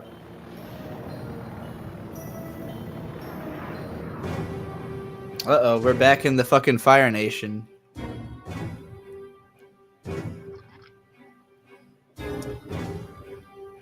Seems like bad stuff. Ah, yes. Okay, this is going to be the episode that I thought episode 3 was. I'm excited now because I know this is a good episode.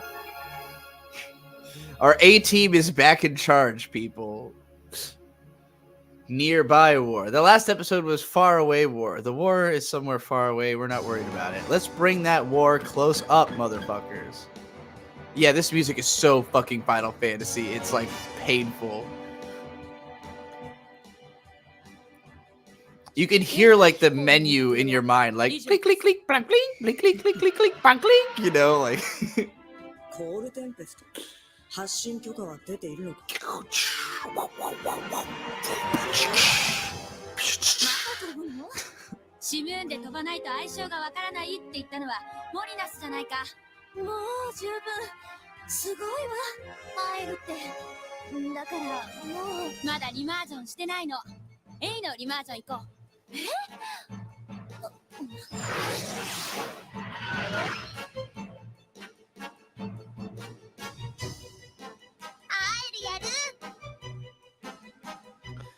？I like the prospect that basically both of them are newcomers who showed up wanting to be close to / work with Neviril because they know she's the best. And Neviril's kind of like, all right, y'all fuck off and work together. I'll see how that goes. Then I'll consider you, you know. Airu's too pushy. She doesn't listen to her partner. She wants to go all the way. She's trying to get that nut.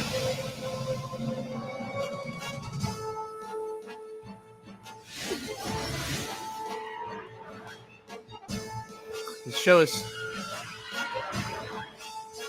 It's a lot less direct than Darling in the Franxx, also known as Fuckers in the Franxx, but I do think there's a lot of similarity in the metaphors in terms of what it's trying to say about relationships. They just didn't...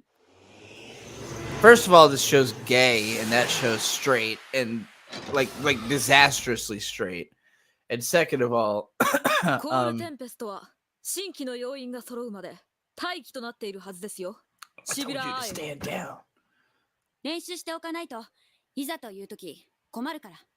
ならシミレをお使いなさい。許可を取ってから。アイル、マリです。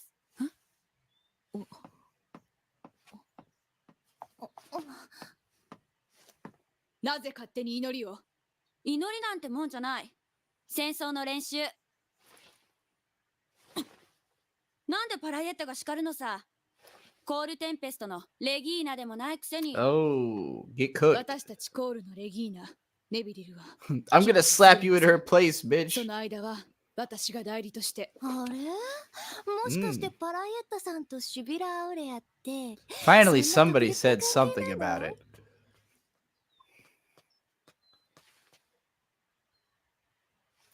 God, the artwork is just so they I get it. These are difficult designs. Like there's a lot of lines. They really gave them very complicated outfits. It's not easy to draw this kind of shit consistently, but man, they really gave themselves 地図系シモンを降り a る hell of a テン task. プスパティウムにそんなのどうでもいい。私とするの嫌い Bitch, you too slow. Oh. ワポリフ、ごめん。 La あんたまで怒られ Porifu. るかも。シビュラに飛ばせと言われたら、そうするのが私たちの仕事だから。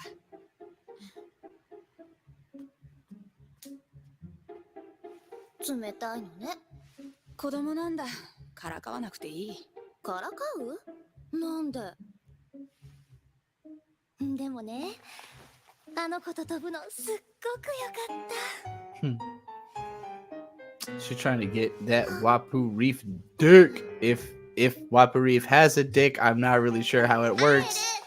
She's definitely trying to get her spiritual dick. His spiritual dick, they haven't even established if Wapu Reef is a man. アエルもうあんなことはやめてどうして？みんなこのままでいいと思ってるの？コールテンペストはいつになったら他のコールと交代で任務につけるの？このままじゃ。そうなれば私たちは元のシムーンシビラに戻ればいい。祈りを捧げて泉に行く時を待つ。男という性を選ぶ日をね。待ち遠しいね姉さん。私も男を選ぶつもりよ。アルティ。 One of them's gotta be みん lying. なそう思ってるのか。このまま戦場に出ないで済めばそれでいいって。コール・ルボル今日も無事にお戻りか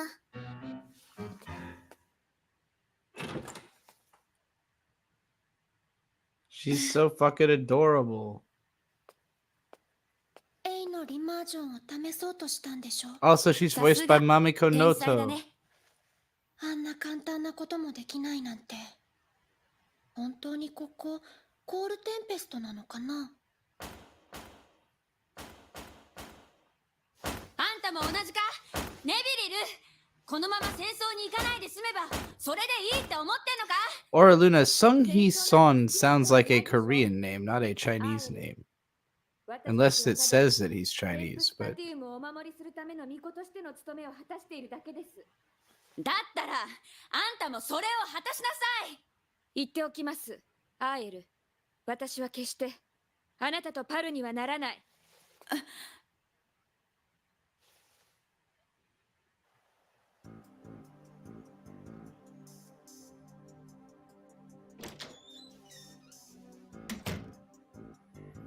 コール・ルボルのビューラー、今日から同室になる。 it's funny though, because when you said Chinese, I thought like, huh, not 私コール Korean? テンペストのアーエル。 Because that's usually where they do their あんたは outsourcing. アウリーだよね。私と同じ。あのさ、ネビリルって昔からコールテンペストが任務から外れてるおかげで、私たちのコールが2つに分けられて昼夜警戒飛行している。あなたたちのようにのんきに遊んでいられる身分じゃない。寝かせて。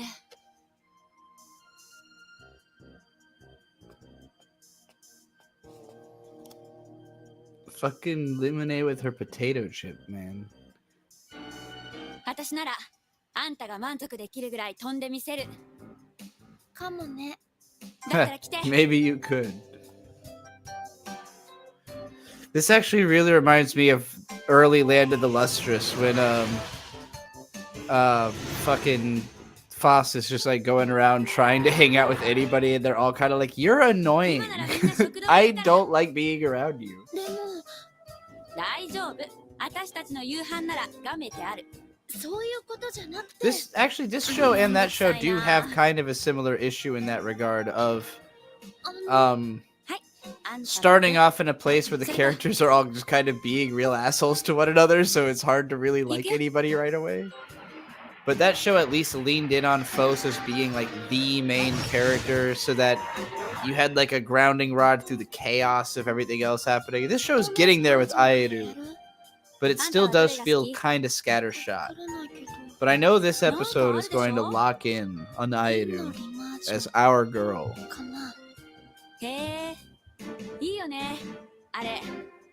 でもさ、せっかくだから敵を見つけてからにしよう。戦闘するつもりなの？そうなれば、 She's like, hey, 12-year-old, come get into this ship with me. Hey, this is going all right. Let's go kill people about it. She's like, we're piloting this for the first fucking time together. You're trying to go kill people about it? You're taking the 12-year-old who's never seen action straight to the front line? All right, Aeru. Seems sane to me. This is definitely child abuse. Well, I guess she's also a child. This is bad big sister behavior. What's the word for that? Bullying? What is the word for just being a bad influence on your younger cohort? Endangering a child? Yeah, they're all under 17 like that. I think Parayeta might be 17. Like, well, Parayeta and Neveril are old enough that they are allowed to go to the spring, so they're probably 17. But yeah, I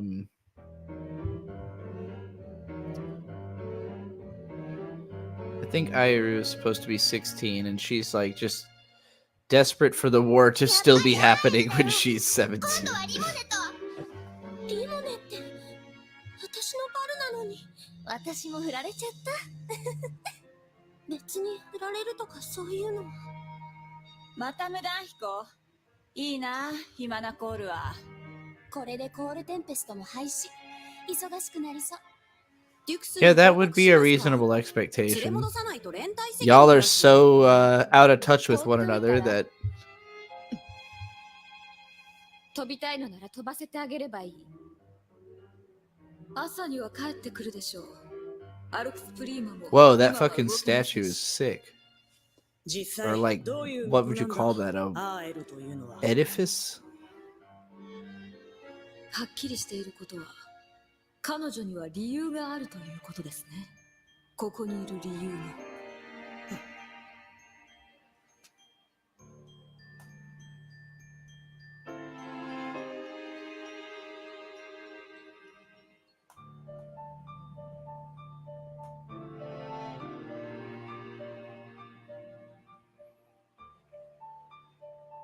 偽物。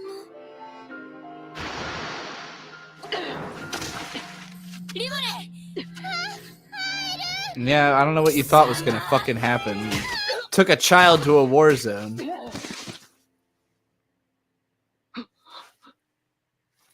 Now that's important.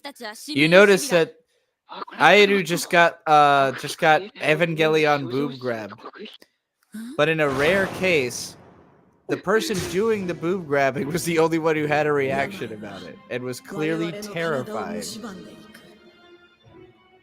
新たな技術が必要なのだ。旧国が隠しているシムーンの秘密。I mean, I guess Shinji was also terrified having done it to Rei. But Rei slapped Shinji. Shinji didn't gun butt Rei in the head afterwards.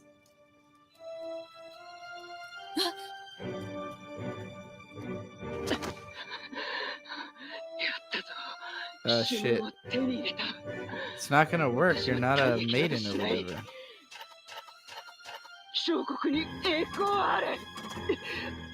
Now you may notice something about this person's voice also, and I think it's important to take note of. I don't really want to say any spoilers outright, but you can probably figure something out. シムーンを動かせるのは泉に行ってない巫女だけ。男にも女にも決めてない。私たちだけなんだってば。ここはね、そう。はい。はずい。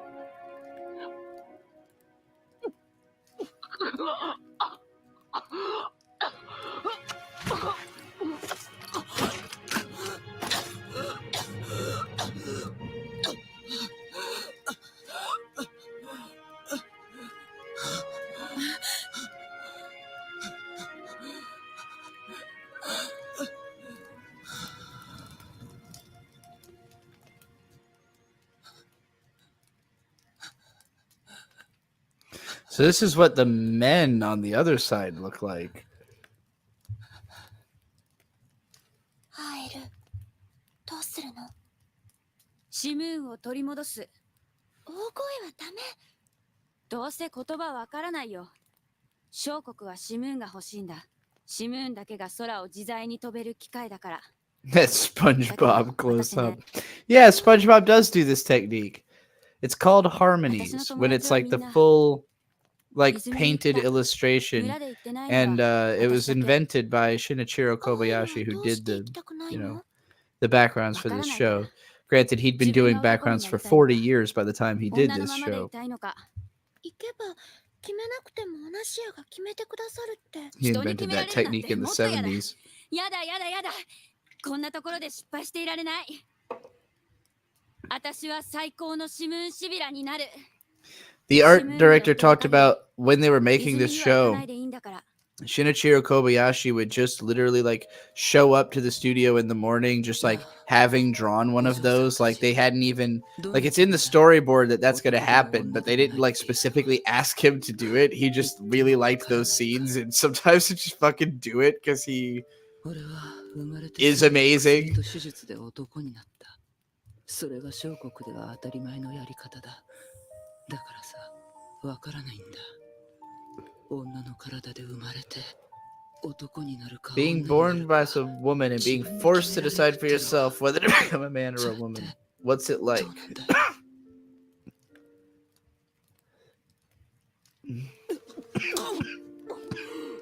の人病気かな。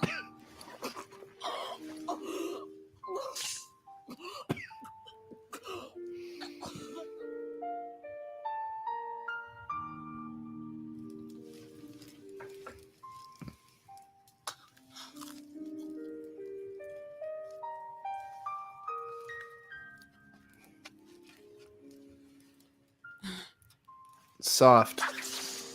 Dumbass. Also dumbass.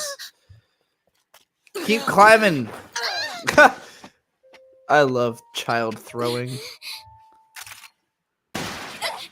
Yeah, stand back. Get out of there. Fuck that.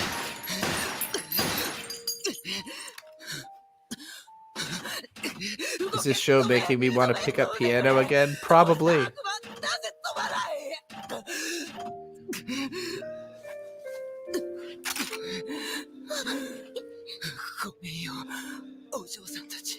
Man, he respects them so fucking much just because, like, they are as holy to him as they are to their own people.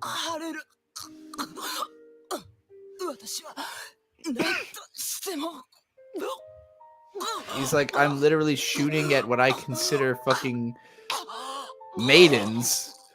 Holy maidens. Because I think I can save my desperate nation if I can capture this stupid god machine that I know I can't pilot. That's the level of desperation their enemies are on. But Ayeru is equally desperate to not have to pick a gender, so she's gonna keep killing these motherfuckers no matter what.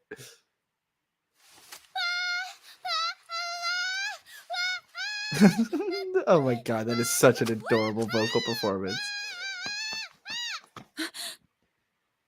Mameko Noto in her late 20s. Yeah. Yeah. You know, interestingly enough, he would have also been the same artist who drew Ashita no Joe dead in that same pose the first time that Gurren Lagann referenced.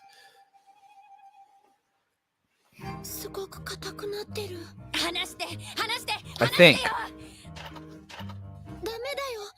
Airu's like, this is my fucking plane. You do not get to die in my plane. You do not get to take the controls of my plane. Get out of my fucking 一刻も早 plane. く飛び立たなきゃ。それに敵に捕まりかけたなんて絶対に報告できない。 Now remember, this man had so much respect for these maidens that he was feeding them when they were captive, missing shots on purpose in a scope massive rival. Ayaru's like, alright, this stupid cocksucker just died in the cockpit of my plane and I'm not alright with it. Bring me a knife. Right the fuck now.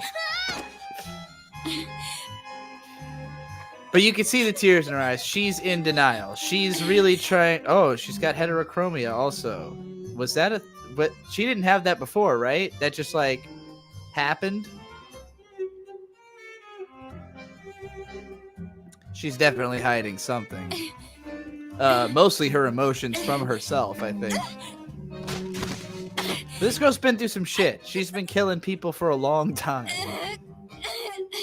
If they're bringing 12-year-olds to be maidens, imagine how young they're bringing child soldiers to the front lines where they're not. She's like, 12-year-old, come help me move this corpse, 12-year-old. Where are you? Little girl, you're supposed to be helping me move this dead body. I brought you out here to do war with me. Why aren't you helping me move this corpse? Now make out with me and pilot this fucking mech.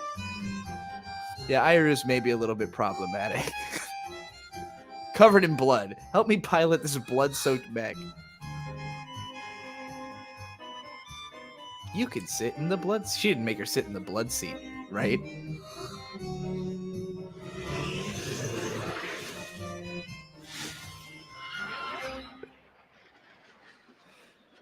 I disagree that the music is unfitting there. I like that tone. It's supposed to, in my mind, reflect the mania of what Ayaru is いいんですよ。 communicating. いいからやりたいの。リムね、お願い。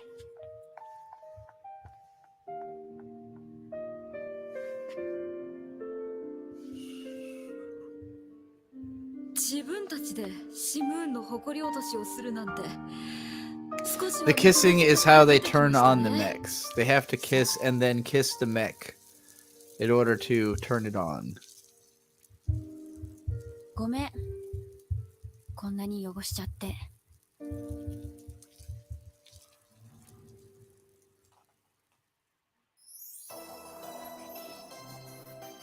Yeah. That's the scene I was waiting to get to. That's what I remember this show for. Iru cutting that motherfucker's arms off. How dare you die in my mech, you son of a bitch. Get out of there. Give me those arms, you motherfucker. That was the moment I remember being sold on this show. And I'm sold on it again. I love that scene. I love the way that it shifts from like, yeah, the sadness, the like melancholy that this guy, he's like desperate, dying, like going through this like moral fucking crusade of like, oh my God, I have to like fight these holy women, you know, I have to like commandeer this holy plane. Like, I know I'm like basically committing sins against God, but maybe it'll free some of my people, make it so others don't have to suffer as bad as I'm suffering. And Iru just wants to change gender. Ellen doesn't like the show at all. Well, that's unfortunate. I hope some of y'all are having a good time with it. I loved it. I loved that episode. I thought that was really fucking strong. But you know, I like serious, gripping war drama with themes and undercurrents and characters that are morally questionable. You know, highbrow stuff like that is what I'm trying to say. You know. Maybe if you had sophisticated taste. No, this show is it's actually fascinating. It's like the oddest combination of like, I just wanted to draw girls kissing, but also I'm going to tell like the most meaningful story I possibly can centered around girls kissing, you know? Like it's really fun. I'm realizing I hate watching anything alone unless it speaks to a deep part of my mind. There's so many people I think the show will affect, so I'd rather share it with them. I get what you mean by that. I watched most anime alone for most of the time that I was like most hype about anime. I watched a lot with my friends, but most of like in the periods where I was really binging a lot of shows, it was usually because I was looking for something about myself in them. Like, this was at a time when literally I binged every gender bender and Yuri show that existed. Like, anything that was in the tab. And I'll tell you, most of it was garbage. And Ellen, I'm gonna also like when I watched the show for the first time, I think I gave it a 7 out of 10. I read the review recently that I wrote in 2007 of this show. I gave it a strong 7. I had a lot of problems with it, and it was on my second watch that I liked it more. And as I'm watching it now, I'm in a weird. There's a lot of things I really appreciate about it, but there's also a lot of things that are like so sloppy and so awkward that I can't in good conscience be like, oh yeah, it's an amazing show. Like it's fun, it's cool, it's got neat ideas. I like the setting. I'm starting to like the characters, and I know where it's going, so I know there's interesting stuff. Your main problem is how often it cuts away from a scene without really concluding it. Interesting. Yeah, that was really bothering me in episode 3, particularly when it like set up for them to do the scene of them all like doing the dance or whatever, and then for some reason it happened like 5 minutes later. That was super confusing to me. So yeah, I agree with you. It does have a weird habit of like kind of almost pulling a Bakano and like trying to end all of its little like all of the episode's little arcs at once at the end instead of like doing one thing at a time. It feels a little weird. I don't know if it's going to consistently be that way. Because the end of episode 3 was just one scene. Like the whole second, or 4, I mean. The episode we just watched. The second half of episode 4 was almost entirely one scene. And it was almost weird because you're expecting it to cut away because you've been doing it so much, but you really end up sitting in it. And it's not even that it's a super long scene necessarily. There's still kind of a lot going on in it. But it was the first scene that felt complete. The first one that felt like we understood how the characters got here, what they were doing here, what it all meant, like what the conflict was, how it was resolved. There was like a proper bridge from that into the next scene. It felt complete, in a way that I don't think it had before. But yeah, I don't know how much the direction or the art will continue to be an issue, or if the story. I know the story will draw me in more because I remember what happens, But again, this was one where I feel like it's both grown on me in certain ways, but also I'm old enough now that I'm not like mystified by it, I guess. Where like up until a certain point, anime was always kind of mystifying to me. Like I didn't understand why I liked it.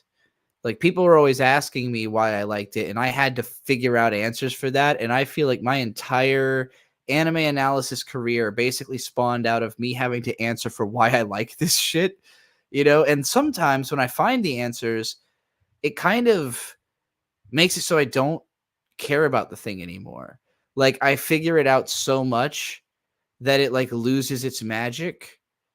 And I don't feel like that about this show yet, but I do feel like I can't overhype it in my brain anymore because I'm seeing it from a perspective where I'm seeing everything, like I'm not overwhelmed by it the way I was when I was younger, where like the first time I watched the show, I probably felt the correct way, like that it's like a strong 7, based on how much is wrong with it, but I couldn't put a finger on what that was.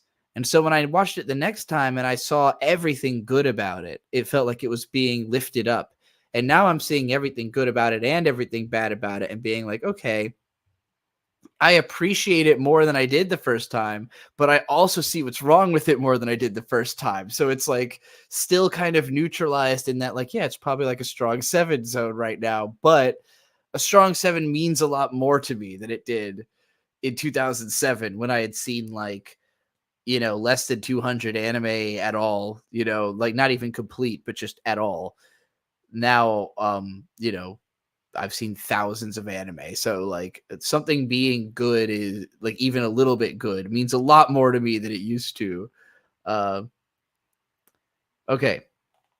If we're all ready to watch episode 5 now, let me know. Let me know if you're ready. I'm ready to go. Trixie Clipsy is here and is Ruby Reacts ready and trying to locate the Ruby Ice Queendom live stream. Ruby Ice Queendom? What the fuck is Ice Queendom? I don't even remember the fuck you're talking about. Or Luna says, I finished Simone. It's very good. It's got that Dean quality of gets way better and more deep later. Same thing goes for Full Moon Bosagashite and Dean's Fruit Baskets. I agree with that too. All right. Which is, by the way, rare for Mario Kata shows because there's a lot of Mario Kata shows that I think start off strong and fall apart. And then there's the ones that start off kind of okay and then get really good. This is more of the latter category. All right. 3, 2, 1, go. Oh, yeah, I love this song. Super Gundam. Super duper Gundam. And Super Final Fantasy. This is like if Gundam and Final Fantasy made a song together. 鈴のリマージョ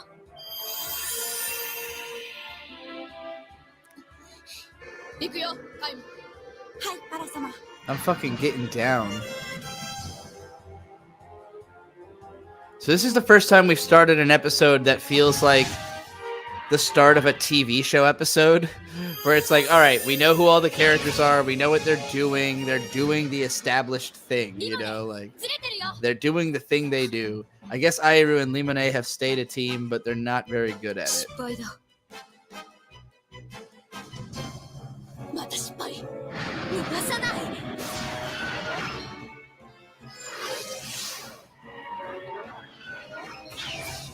Cut, back, drop, turn. やりました。 Well, good thing fucking up your big attack didn't matter. あの二人この前から変だよ。なんかあったのかな。 We wiped them out slightly less efficiently, thanks to you.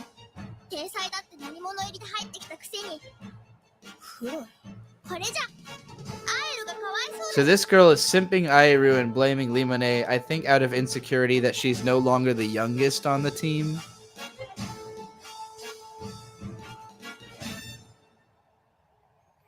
She feels like, how could this even younger girl be qualified to be like more special than me, you know, like.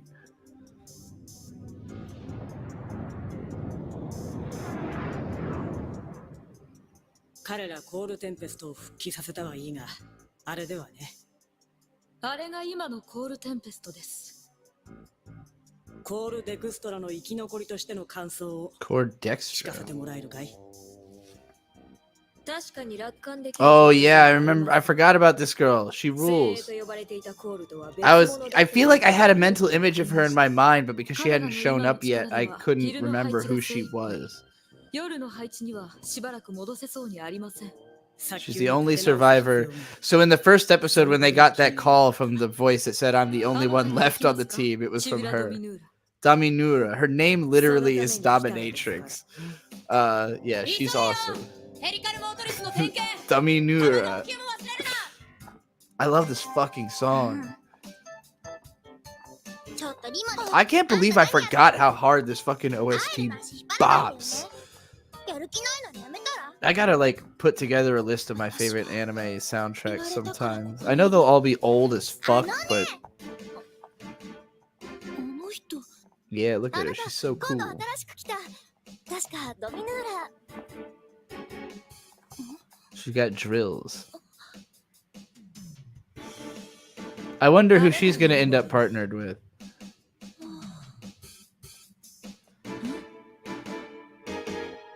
Yeah, so there you go. Love at first sight OTP between the mommy and the baby. 練習生時代よりその才能を遺憾なく書いた訓練学校入 The 学以来 fucking potato chips, man, いつも without ダンスの fail. 数々の最年少記録を塗り替 Oh え my て god, き she's た so fucking 最優 adorable. 秀サジッタ。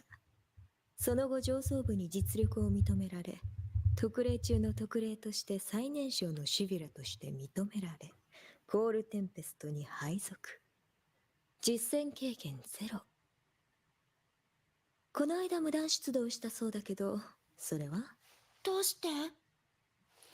興味があったから。 私が言うまでもなく Imagine if she said that about you sitting across the table コール from テ you. ンペ You'd ス be トが like, こんなことになるまでは戸惑っているんでしょ she's まさか gonna こんな eat シ the ビアになって lolly. しまうとは思っていなかったものね。何が言いたいの？私はあなたを救ってあげられる。悪いことは言わない。 Their relationship is totally 私の wholesome, 言う通 alright? りにしなさい。そうすればあなたは昔のように戻れる。天才のいるべき高みへとね。ドミヌーラはリモネを核にコールテンペストを再生したいと考えているようですね。まあ、コールのことは君の仕事だ。私にはわからん。わからない。考えてもみろ。多感なシビラたちが何を考えているのかなんて。我々大人の理解を What those kids think is far beyond any adult's understanding. That was how I felt watching 7G, the fight against phones. I was like, I get this spiritually, but these people are so young 何です？ that like my brain can't fully process that they're actually saying 戦争 words. だよ。 It's 子 cool. 供にだってそれくらい It's a の cool ass short film, but it made me feel like an old person. 誰？ I do recommend watching 7G, the fight against phones, though. I think I put it in Golden Witch Culture playlist. I played it at the start of a recent stream, but nobody was here yet. Yeah, remember when you traumatized me, Airu, last episode? We haven't really addressed that. You cut that guy's arms off in front of me.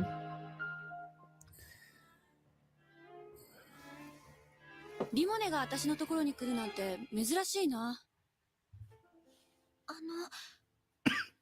もし私たちのパルを解消したいって言ったら、アエルはどう思う？別に I'm just waiting around for that fucking pink-haired bitch anyway, so you're free to go. 私は別に。 She's the 話 cutest. はそれだけ？ I want to pinch her cheek. この操縦桿を持っている手が外れれば仕方ないよね。仕方ないよ。リモネはあっち行ってていいよ。早くあっち行って。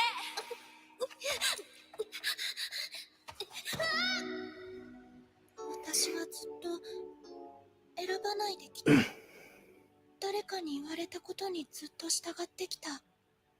そして気がつけばここにいた。だからアエルに決めてほしい。だったら言われれば人も殺すのか。わからない。私はリモネに命令しないよ。何も。私は選ばないことを選んでここにいる。戦うことが怖くなったんならシビラをやめればいい。 I love how upfront Airu is about her intention. She's literally just always tells people like, I'm just here to not pick a gender. That's it. That's all. I will kill anybody to not pick a gender. Like, I don't give a fuck.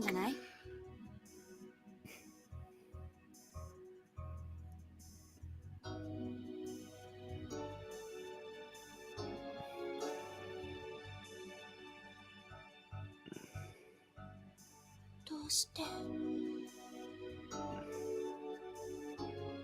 That's a cool array. リモネ、あなたは素晴らしいわ。あなたならきっとすごいシムーンシビラになれるわ。 They've been training this fucking girl since she was like a 7. How old is she supposed to be there compared to now? お前についていける人 Oh 間 my などこ god, her こに whole いないんだ life. からな。あなたまだ子供でしょ。多少できるからって出しゃばらないで。 So you can fly a Simoun no matter how young you are. They just don't send you to the front lines unless you're like 私はただ pretty good at it and maybe at least 12. They're so fucking desperate, man. A big part of what's interesting to me in the show that will start to be explored as it goes is that, like, they treat these そうじゃ girls ないわ。 in a way where they're given like total freedom over kind of what they're just doing. So they have a lot of space to explore their feelings, but like no one else in this world has that. So like as it goes, as we start meeting characters who are outside of this bubble, it'll start, you know, kind of being more like, you know, you girls are all a bunch of spoiled fucking brats. And like Ayaru obviously isn't. Ayaru's been a fucking soldier あなた on の the front 力になれ lines, そうもない。 but she didn't have these magic machines that can just eliminate all your enemies for you. Like she's been リモネ bare hands murdering people, you know, since she was a kid.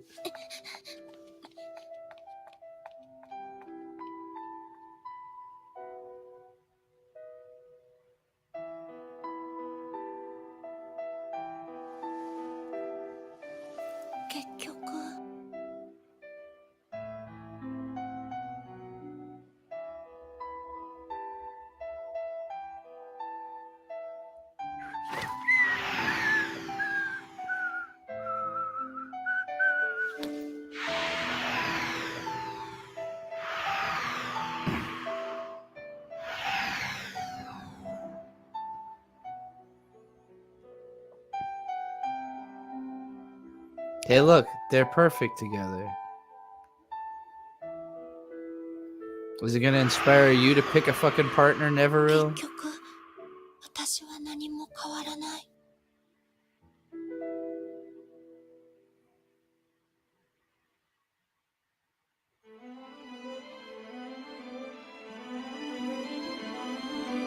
Yeah, I do really love the eye catches. They're all really stunning.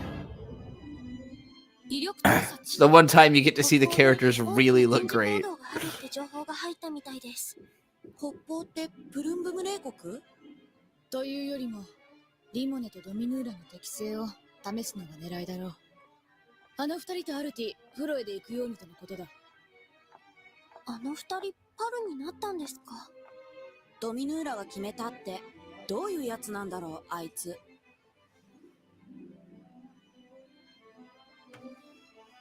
待ってリモネ。あなたはこっち。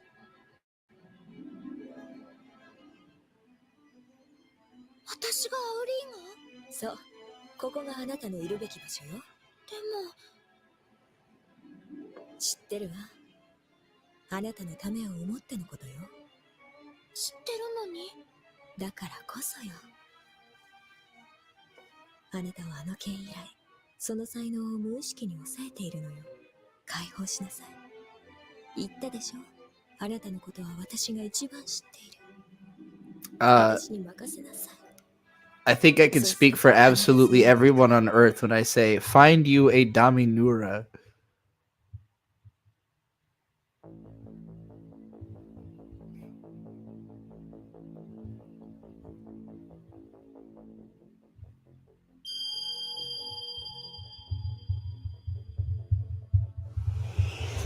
Or Luna, I've only seen the first episode of Wonder Egg Priority. リモネをアウリーガにしたんだ。少しは考えてるみたいだね。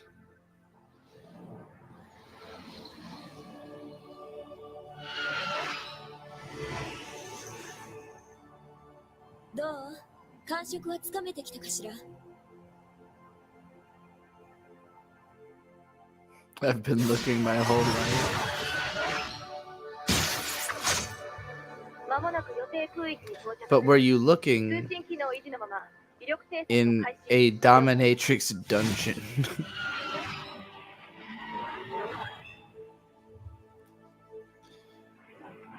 I recommended it in an LGBT anime video. I don't even remember. 聞かせてよリモネ。あなたにアウリーガなんてできるの？それともまた言いなり？作戦行動中の死後は慎みなさい。それと、二度とそんな質問をリモネにしないで。はーい。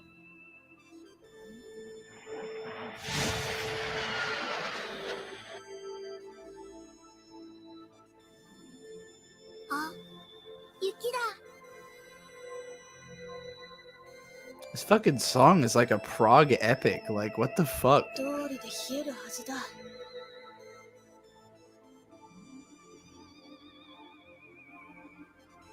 What does this remind me of? 右翼非営認めず前方同じく非営認めず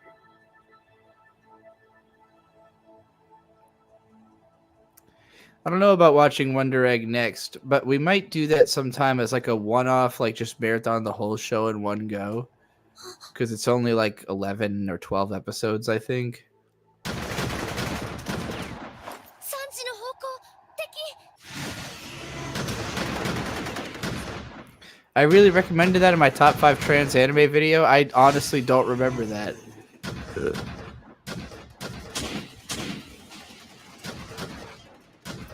I know I talked about Hibari-kun and Hunter x Hunter, and I don't really remember anything else I did. Oh yeah, Brigadoon is the plan to watch next. 私たちも行くわよ、リモネ。リモネ。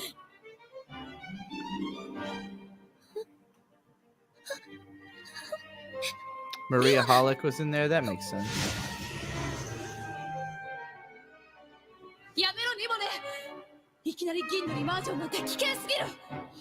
いける。不可能よ。私の言うことを聞きなさい。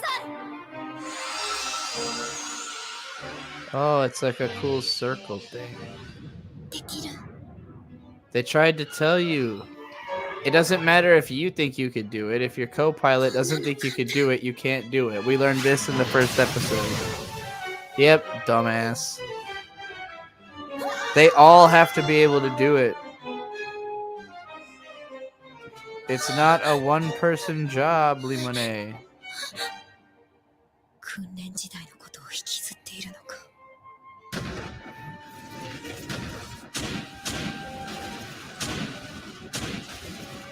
I don't know if we'll ever watch Super Sentai on the stream, just because I feel like Super Sentai has its own established community, and I'm really more interested in watching anime that are like that I like and that people in the chat like that don't really have a fan base. Like, there's not a Simoun fan base, there's not a Brigadoon fan base. It's like it's us. So I'm interested in checking out more of that kind of stuff. And I think I could get together a list of shows like that. But for now, I kind of want to play it by ear. I don't want to decide too far of the future ahead of time, you know. It's going to take us all month to watch this show. It'll take us 2 weeks to watch Brigadoon. So by the time we're done with that, I'm sure I'll know what the next show is going to be.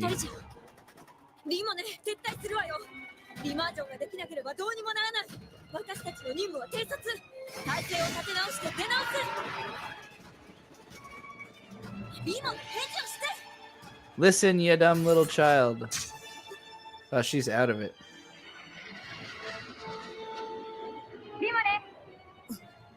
I also like how they have to attach a wire to one another like a cup on a string to communicate.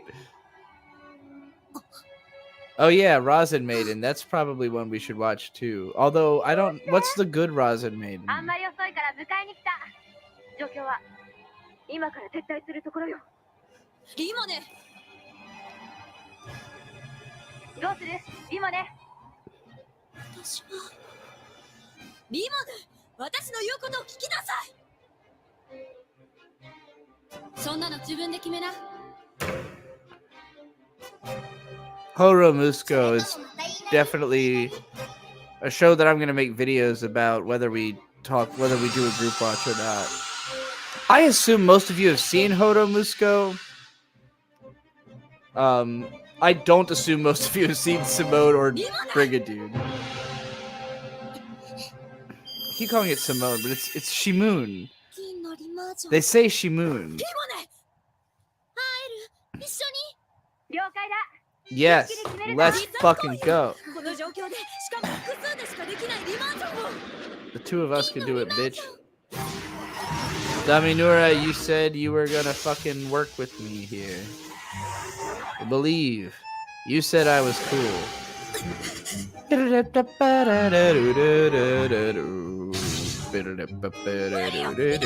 As soon as you start believing in the process, it'll work. Whoa, they did one of those weird frame interpolation things like the AMVs do.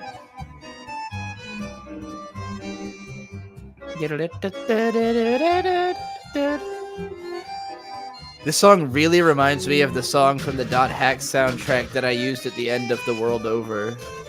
And it makes me want to sing over this song. Although my singing was terrible on that song. She just wants to do cool re-mahjons, guys. Yes. Yes, let her do what she want to do. She just wants to make it pretty. Make it like rocking.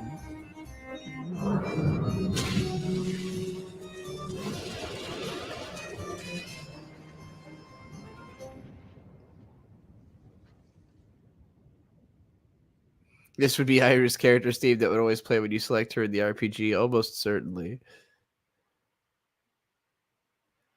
Between this and Gurren Lagann, I think Japan has no idea how to pronounce Shimon. Yeah, I think that's the issue. Well, it's also that they're right. Like, so in Gurren Lagann, they're saying Shimon, which I do think is meant to just be the English name Simon, because they don't know how to say.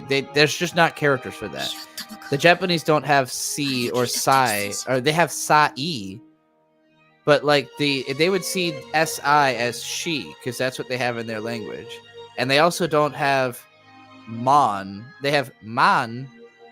It could have been she. It could have been Simon, but that would have been read as Simon in English. So like, if you're looking at the English word Simon in Japanese, it would be read Shimon. But this show is Shimoun, but they romanized it with an OU instead of with a W, like two U's, I mean. Which I would have preferred, because that's how you would write the pronunciation, Shimoun. But they wanted it to look fancy, probably. But like, I don't know, it made it impossible to pronounce. So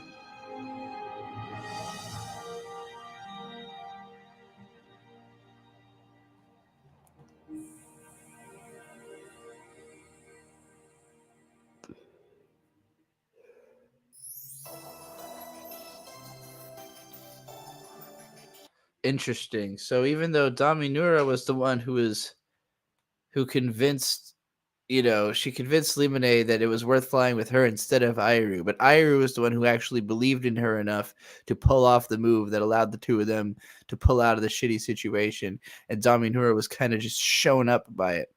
Because last time the only reason Limone failed when she wasn't listening to her co-pilot was that the other people around her couldn't do the move. But since she had the confidence of knowing Iru thought she could do the move, she said, "Fuck it, we ball. I'm not listening to you," and they did it. When did Iru ditch Silverhair and hook up with Braid Girl? Well, she said she was dumping. Well, because she was with Limone. She dumped Silverhair for Limone, and then in this episode, Limone dumped her, so I guess she shacked up with Braid Girl. She didn't go back to Silverhair. Silverhair probably hooked up with somebody else. I gotta piss again, and then we're gonna do episode 6, and that's the last one we're watching tonight, folks.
Are these relationships romantic at all? I'm not getting that vibe. They all just seem more determined to get along than to be loving.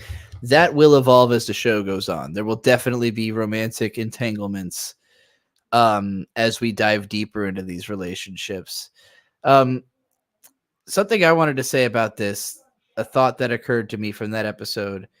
I feel like this show and Utena both explore in a subtle way this aspect of queer community dynamics that I personally have observed, although not really explored in a personal sense, which is the tendency of a new person to enter a group and then kind of fuck everyone in that group. And it's a little more metaphorical in this show, but like Airu basically turns up and tries to have a metaphor for a romantic relationship immediately with the hottest girl in the group who blows her off. Well, they have like a kind of they have like a flirtation. They kind of like finger each other a bit, but they don't really go all the way, you know? And then that girl kind of just blows her off the next day to fall back into being like the coolest and kind of just ignoring everybody around her because she can, putting up high walls. And so she ends up with the other girl who's trying to get with the hottest girl because both of them are like, well, I guess if she's gonna blow off both of us, we're stuck with each other. And they have a few similarities, but ultimately they don't really gel. So then Airu ends up with Limone, you know, but she immediately fucking emotionally scars, manipulates, gaslight, just does all kinds of just has a really bad relationship with Limone. You know, as it tends to go when you try to date somebody who's 12. So then, you know, she moves on to the next girl, just whoever's fucking available, basically, at this point. I just think that's really funny. All right. Load up episode 6. Skip the opening, so we're at 1 minute 30 seconds exactly.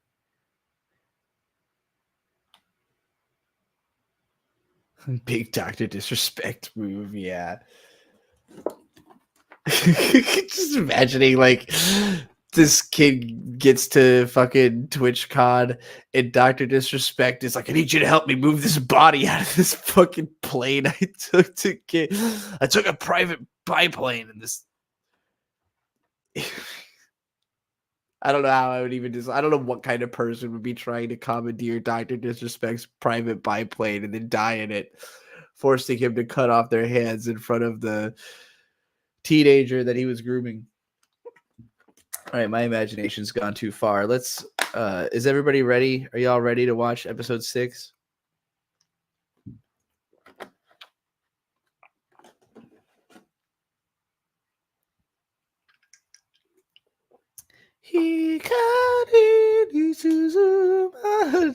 Jeremy the Quartering, someone who dies in the plane, has to get his arms cut off. Yeah, sure. Okay. 3, 2, 1, go.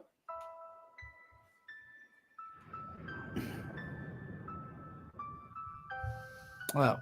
At least we didn't have to hear the OP because the piano version of the OP is the first thing that you hear in the episode. What the hell is Mobile Suit Gundam cheating at Donkey Kong? Don't answer that yet, Oraluna. That'll be distracting. Answer that later. Or I just won't read it. You can answer it if you want to. This fucking bug keeps appearing in my face. Oh, she's still remembering episode 1 again.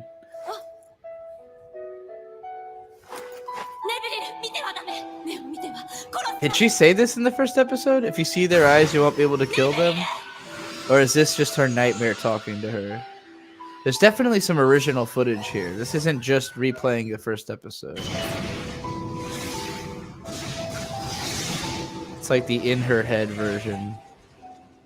Maybe they had some cuts that hadn't been finished yet that they had to find a use for.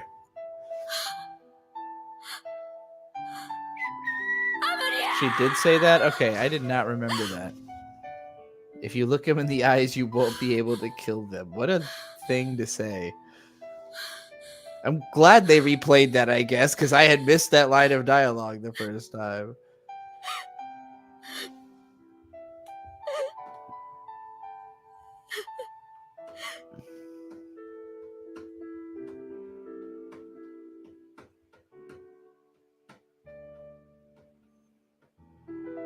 Like, I could just slap a hard beat on that song and rap over it.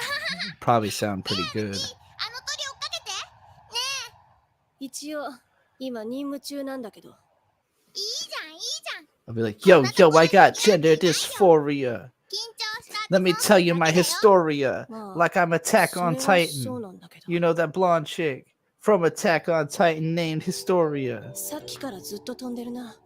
どこまで行くんだろう。ずっとなんて飛べるわけないよ。疲れたら羽を休めるし、お腹が空いたらご飯を食べないといけないでしょ。 Follow 一 those 体何をや birds. ってる。任務中だぞ。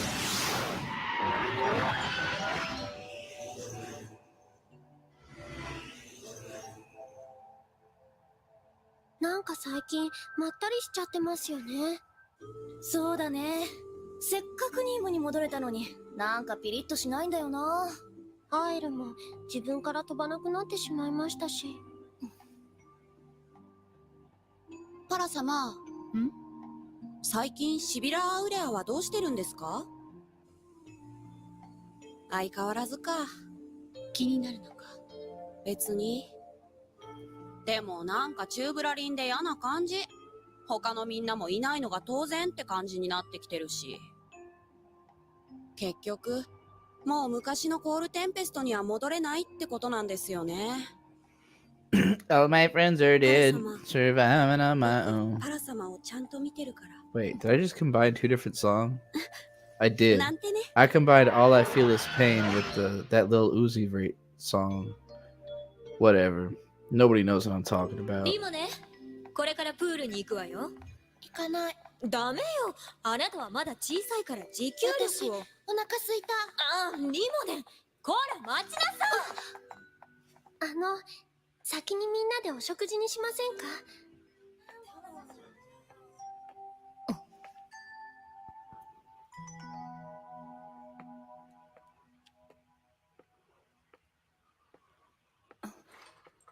どうかしましたか、シビラ・パライエッタ。これはシビラ・アウレアのまだ修理中です。ほぼ組み直しに近い状態でしたので、部品の調達には苦労しました。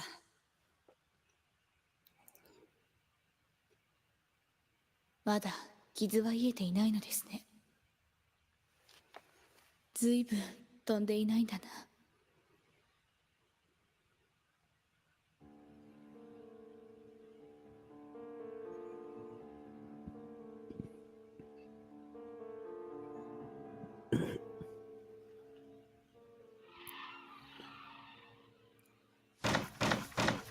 ネビリル、おいネビリル、いつまでも閉じこもってないでいい加減戻ってこい。あんたが戻ってこないせいでコールテンペストはぬるい任務ばかりだ。こんなのやってられない。こんな場所、私たちが飛ぶ場所なんかじゃない。 She's pissed off. 聞こえてるか、ネビリル。ネビリル。 You bitch.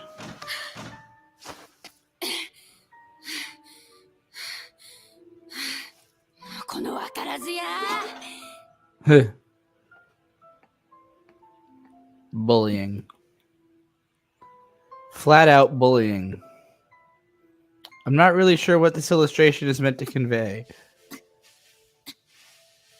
Parietta simping as この always. 文字見たことを。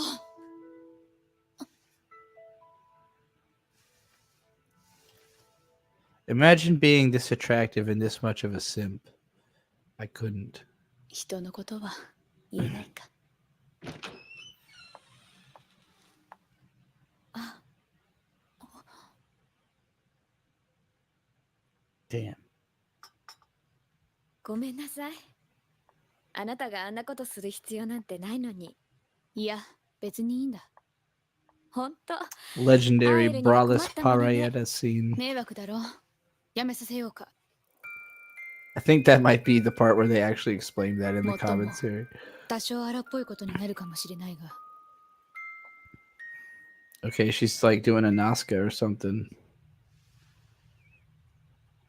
ネビリル Nibby そろ dee そろ doo. はっきりさせるべきだとは思わないか何をどちらにせよこのままじゃいけないゴールに戻ってきてはくれないだろうか I hate when anime writers give characters 4-syllable names 今度は私も一緒に that aren't Japanese. 私にはまだわからないの。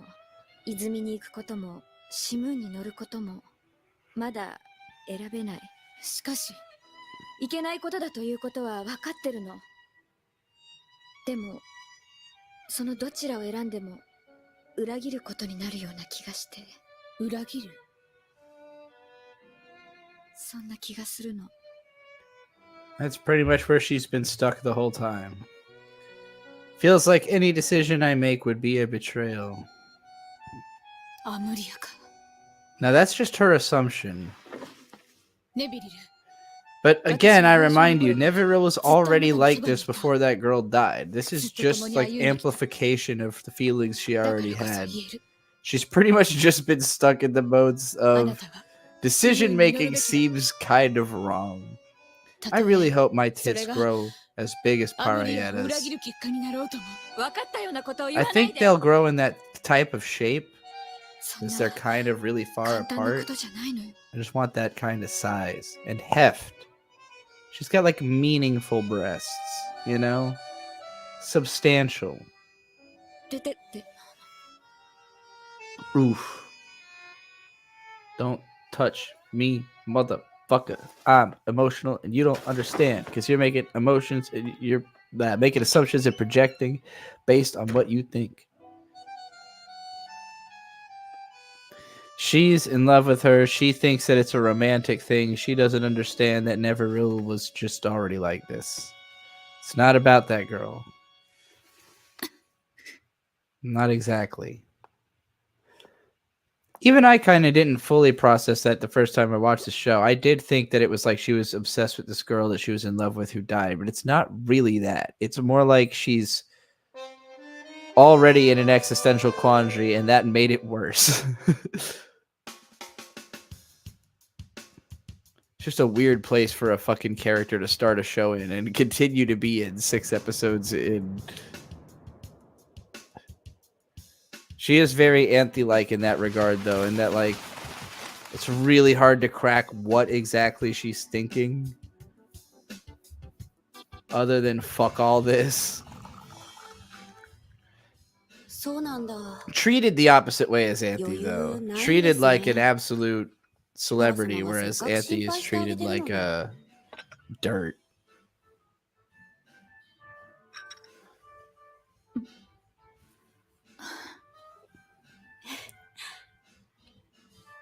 でも、どうしてパラ様の気持ち This 分 fucking かってあげよう song. と What し the ないんだ fuck? ろ Why う does this get down 私 so そう much? いうネビリルって嫌だな。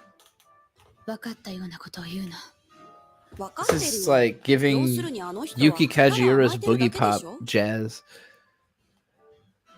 そうじゃない だったら何なの That fucking heavy bass line.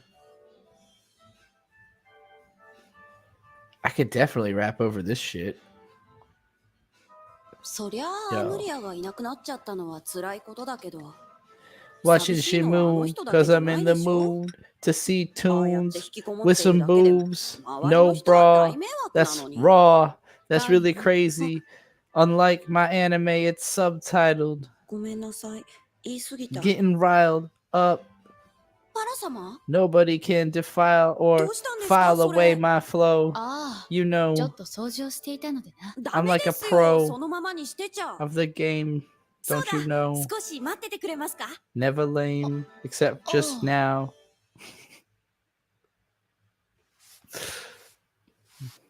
なるほどピカピカになってきたな Oh shit, they're doing でし nails. ょせっかく綺麗な指先なんだから大事にしないとテンプスパティウム様に叱られますよ Aren't you both planning to become boys?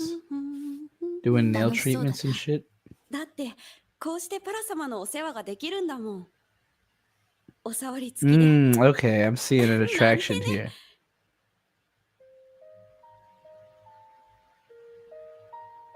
多分寂しいんだと思う。みんなきっとそう。ここに乗っている人はみんな。The matrix of relationships in this show is quite a tangled web. Bunch of lonely teens struggling to connect. ねえ、パラ様。パラ様も寂しいの？そんなにひどい顔をしているのか、私は。そうじゃない。Nah, your face is fucking unreadable. 寂しいから。No, I'm just projecting onto you and assuming that your feelings are like mine. Now let's make out.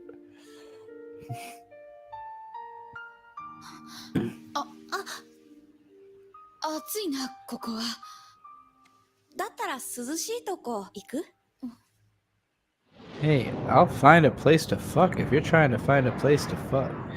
I think this is a case where, like, まだ姫様 Parayeta is actually, like, really innocent and has probably never done anything remotely sexual and does not realize that Glasses Girl is, you know, trying to get in.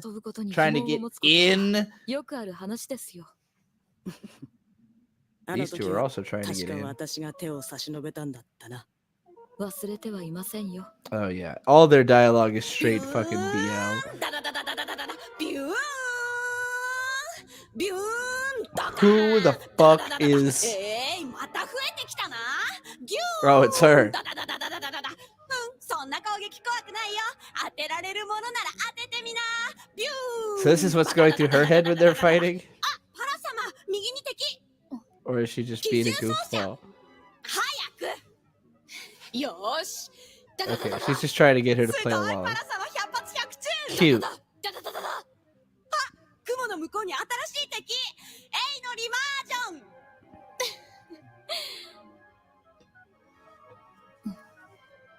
Now she's gonna try to put the moves on ねえ、パラ様。 her. Hey, we're having fun, right? Will you fuck me, please? Let's do a remajon. Let's go. She's trying to do a remajon in the sheets. Don't give it up that easy, Para. She's a hoe. Stay away from the hoes. No. You done gave it up. いつもしてるのに。 Uh-oh. Oh, damn. Damn the butt, though. She got that booty, though. The lights go low. Oh, shit. We turned on our mech.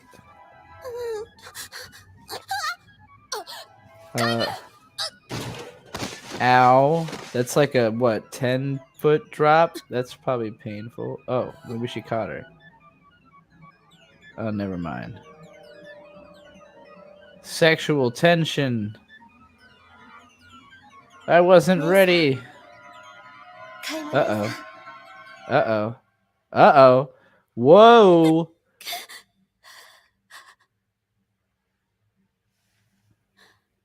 Oops. Forgot about all that sexual trauma I had.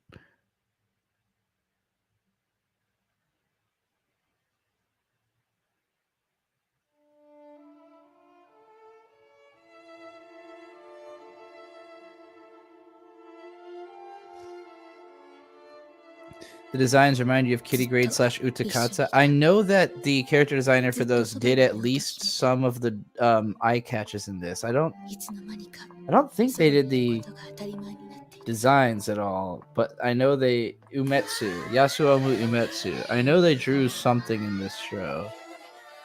So I remember one of the like Limone eye catches or something being an Umetsu drawing. 彼女を支えられるのは自分だけだと、それが当たり前だと思っていた。 Maybe he did the eye catches or something. I know he was involved in some way. あの時痛みを感じたのは私だけじゃなかったんだ。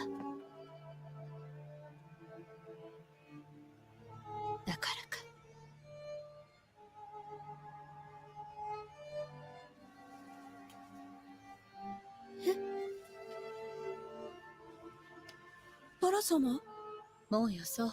どうしてカイムがまだ子供だから。なんで子供なんかじゃないよ You 子供 literally さ。are. 違う私たちは皆子供さ。だから、傷を癒そうとして、その上に新たな傷を Hey, this つけ isn't る必要 Kisniver. Mario Kata, you're not allowed to start writing Kisniver in the middle of お Simone. やすみ。 Simoun.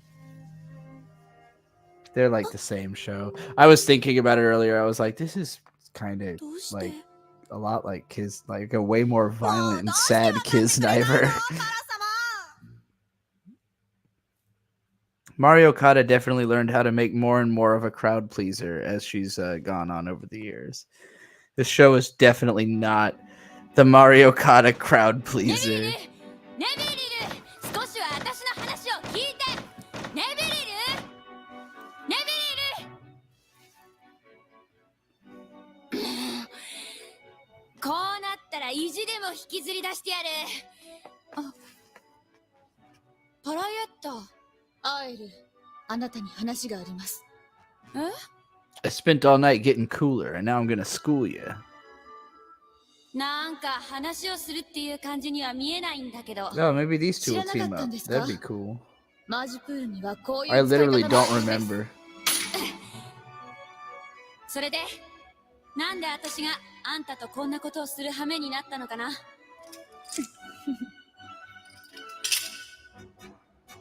行くぞ。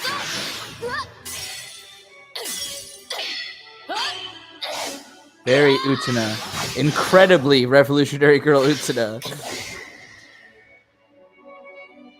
ネビルが選択を The 変わり action 続ける。 animation also kind of reminds me of Kashurn a little bit, with like the super close-ups, 今ならばわかる。それは私への like coming 痛がりの toward 気 the 持ちでもあっ camera. た。ネビルすまない。私は何も分かっていなかった。だが This is, of course, before Kashurn's sins. 私はあなたに裏切られたとは思っていない。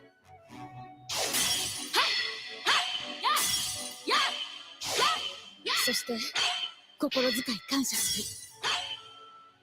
だ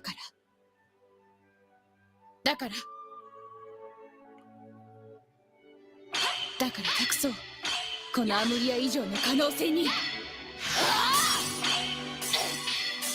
Okay, so she's trying to test her to see if she's worthy of Neverro. Can you match my passion for being in love with this bitch? こっちだよ And Iru's like, I've got an infinite wellspring of love inside of me. ガラクだよ何？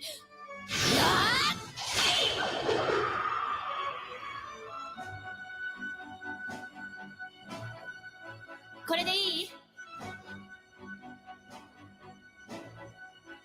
Fuck you, bitch.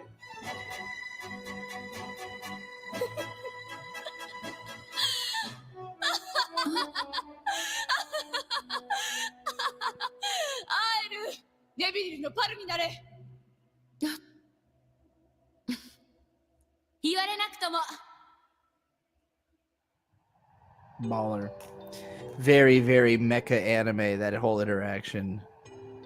ねえフロエ This is definitely my favorite episode so その far. 後はどうなるのかな Everything with Pareeta has been incredibly strong 翼 in を this 休めてた episode. りずっと飛ぶなんて無理だって話そんなのまた飛ぶに決まってるじゃん。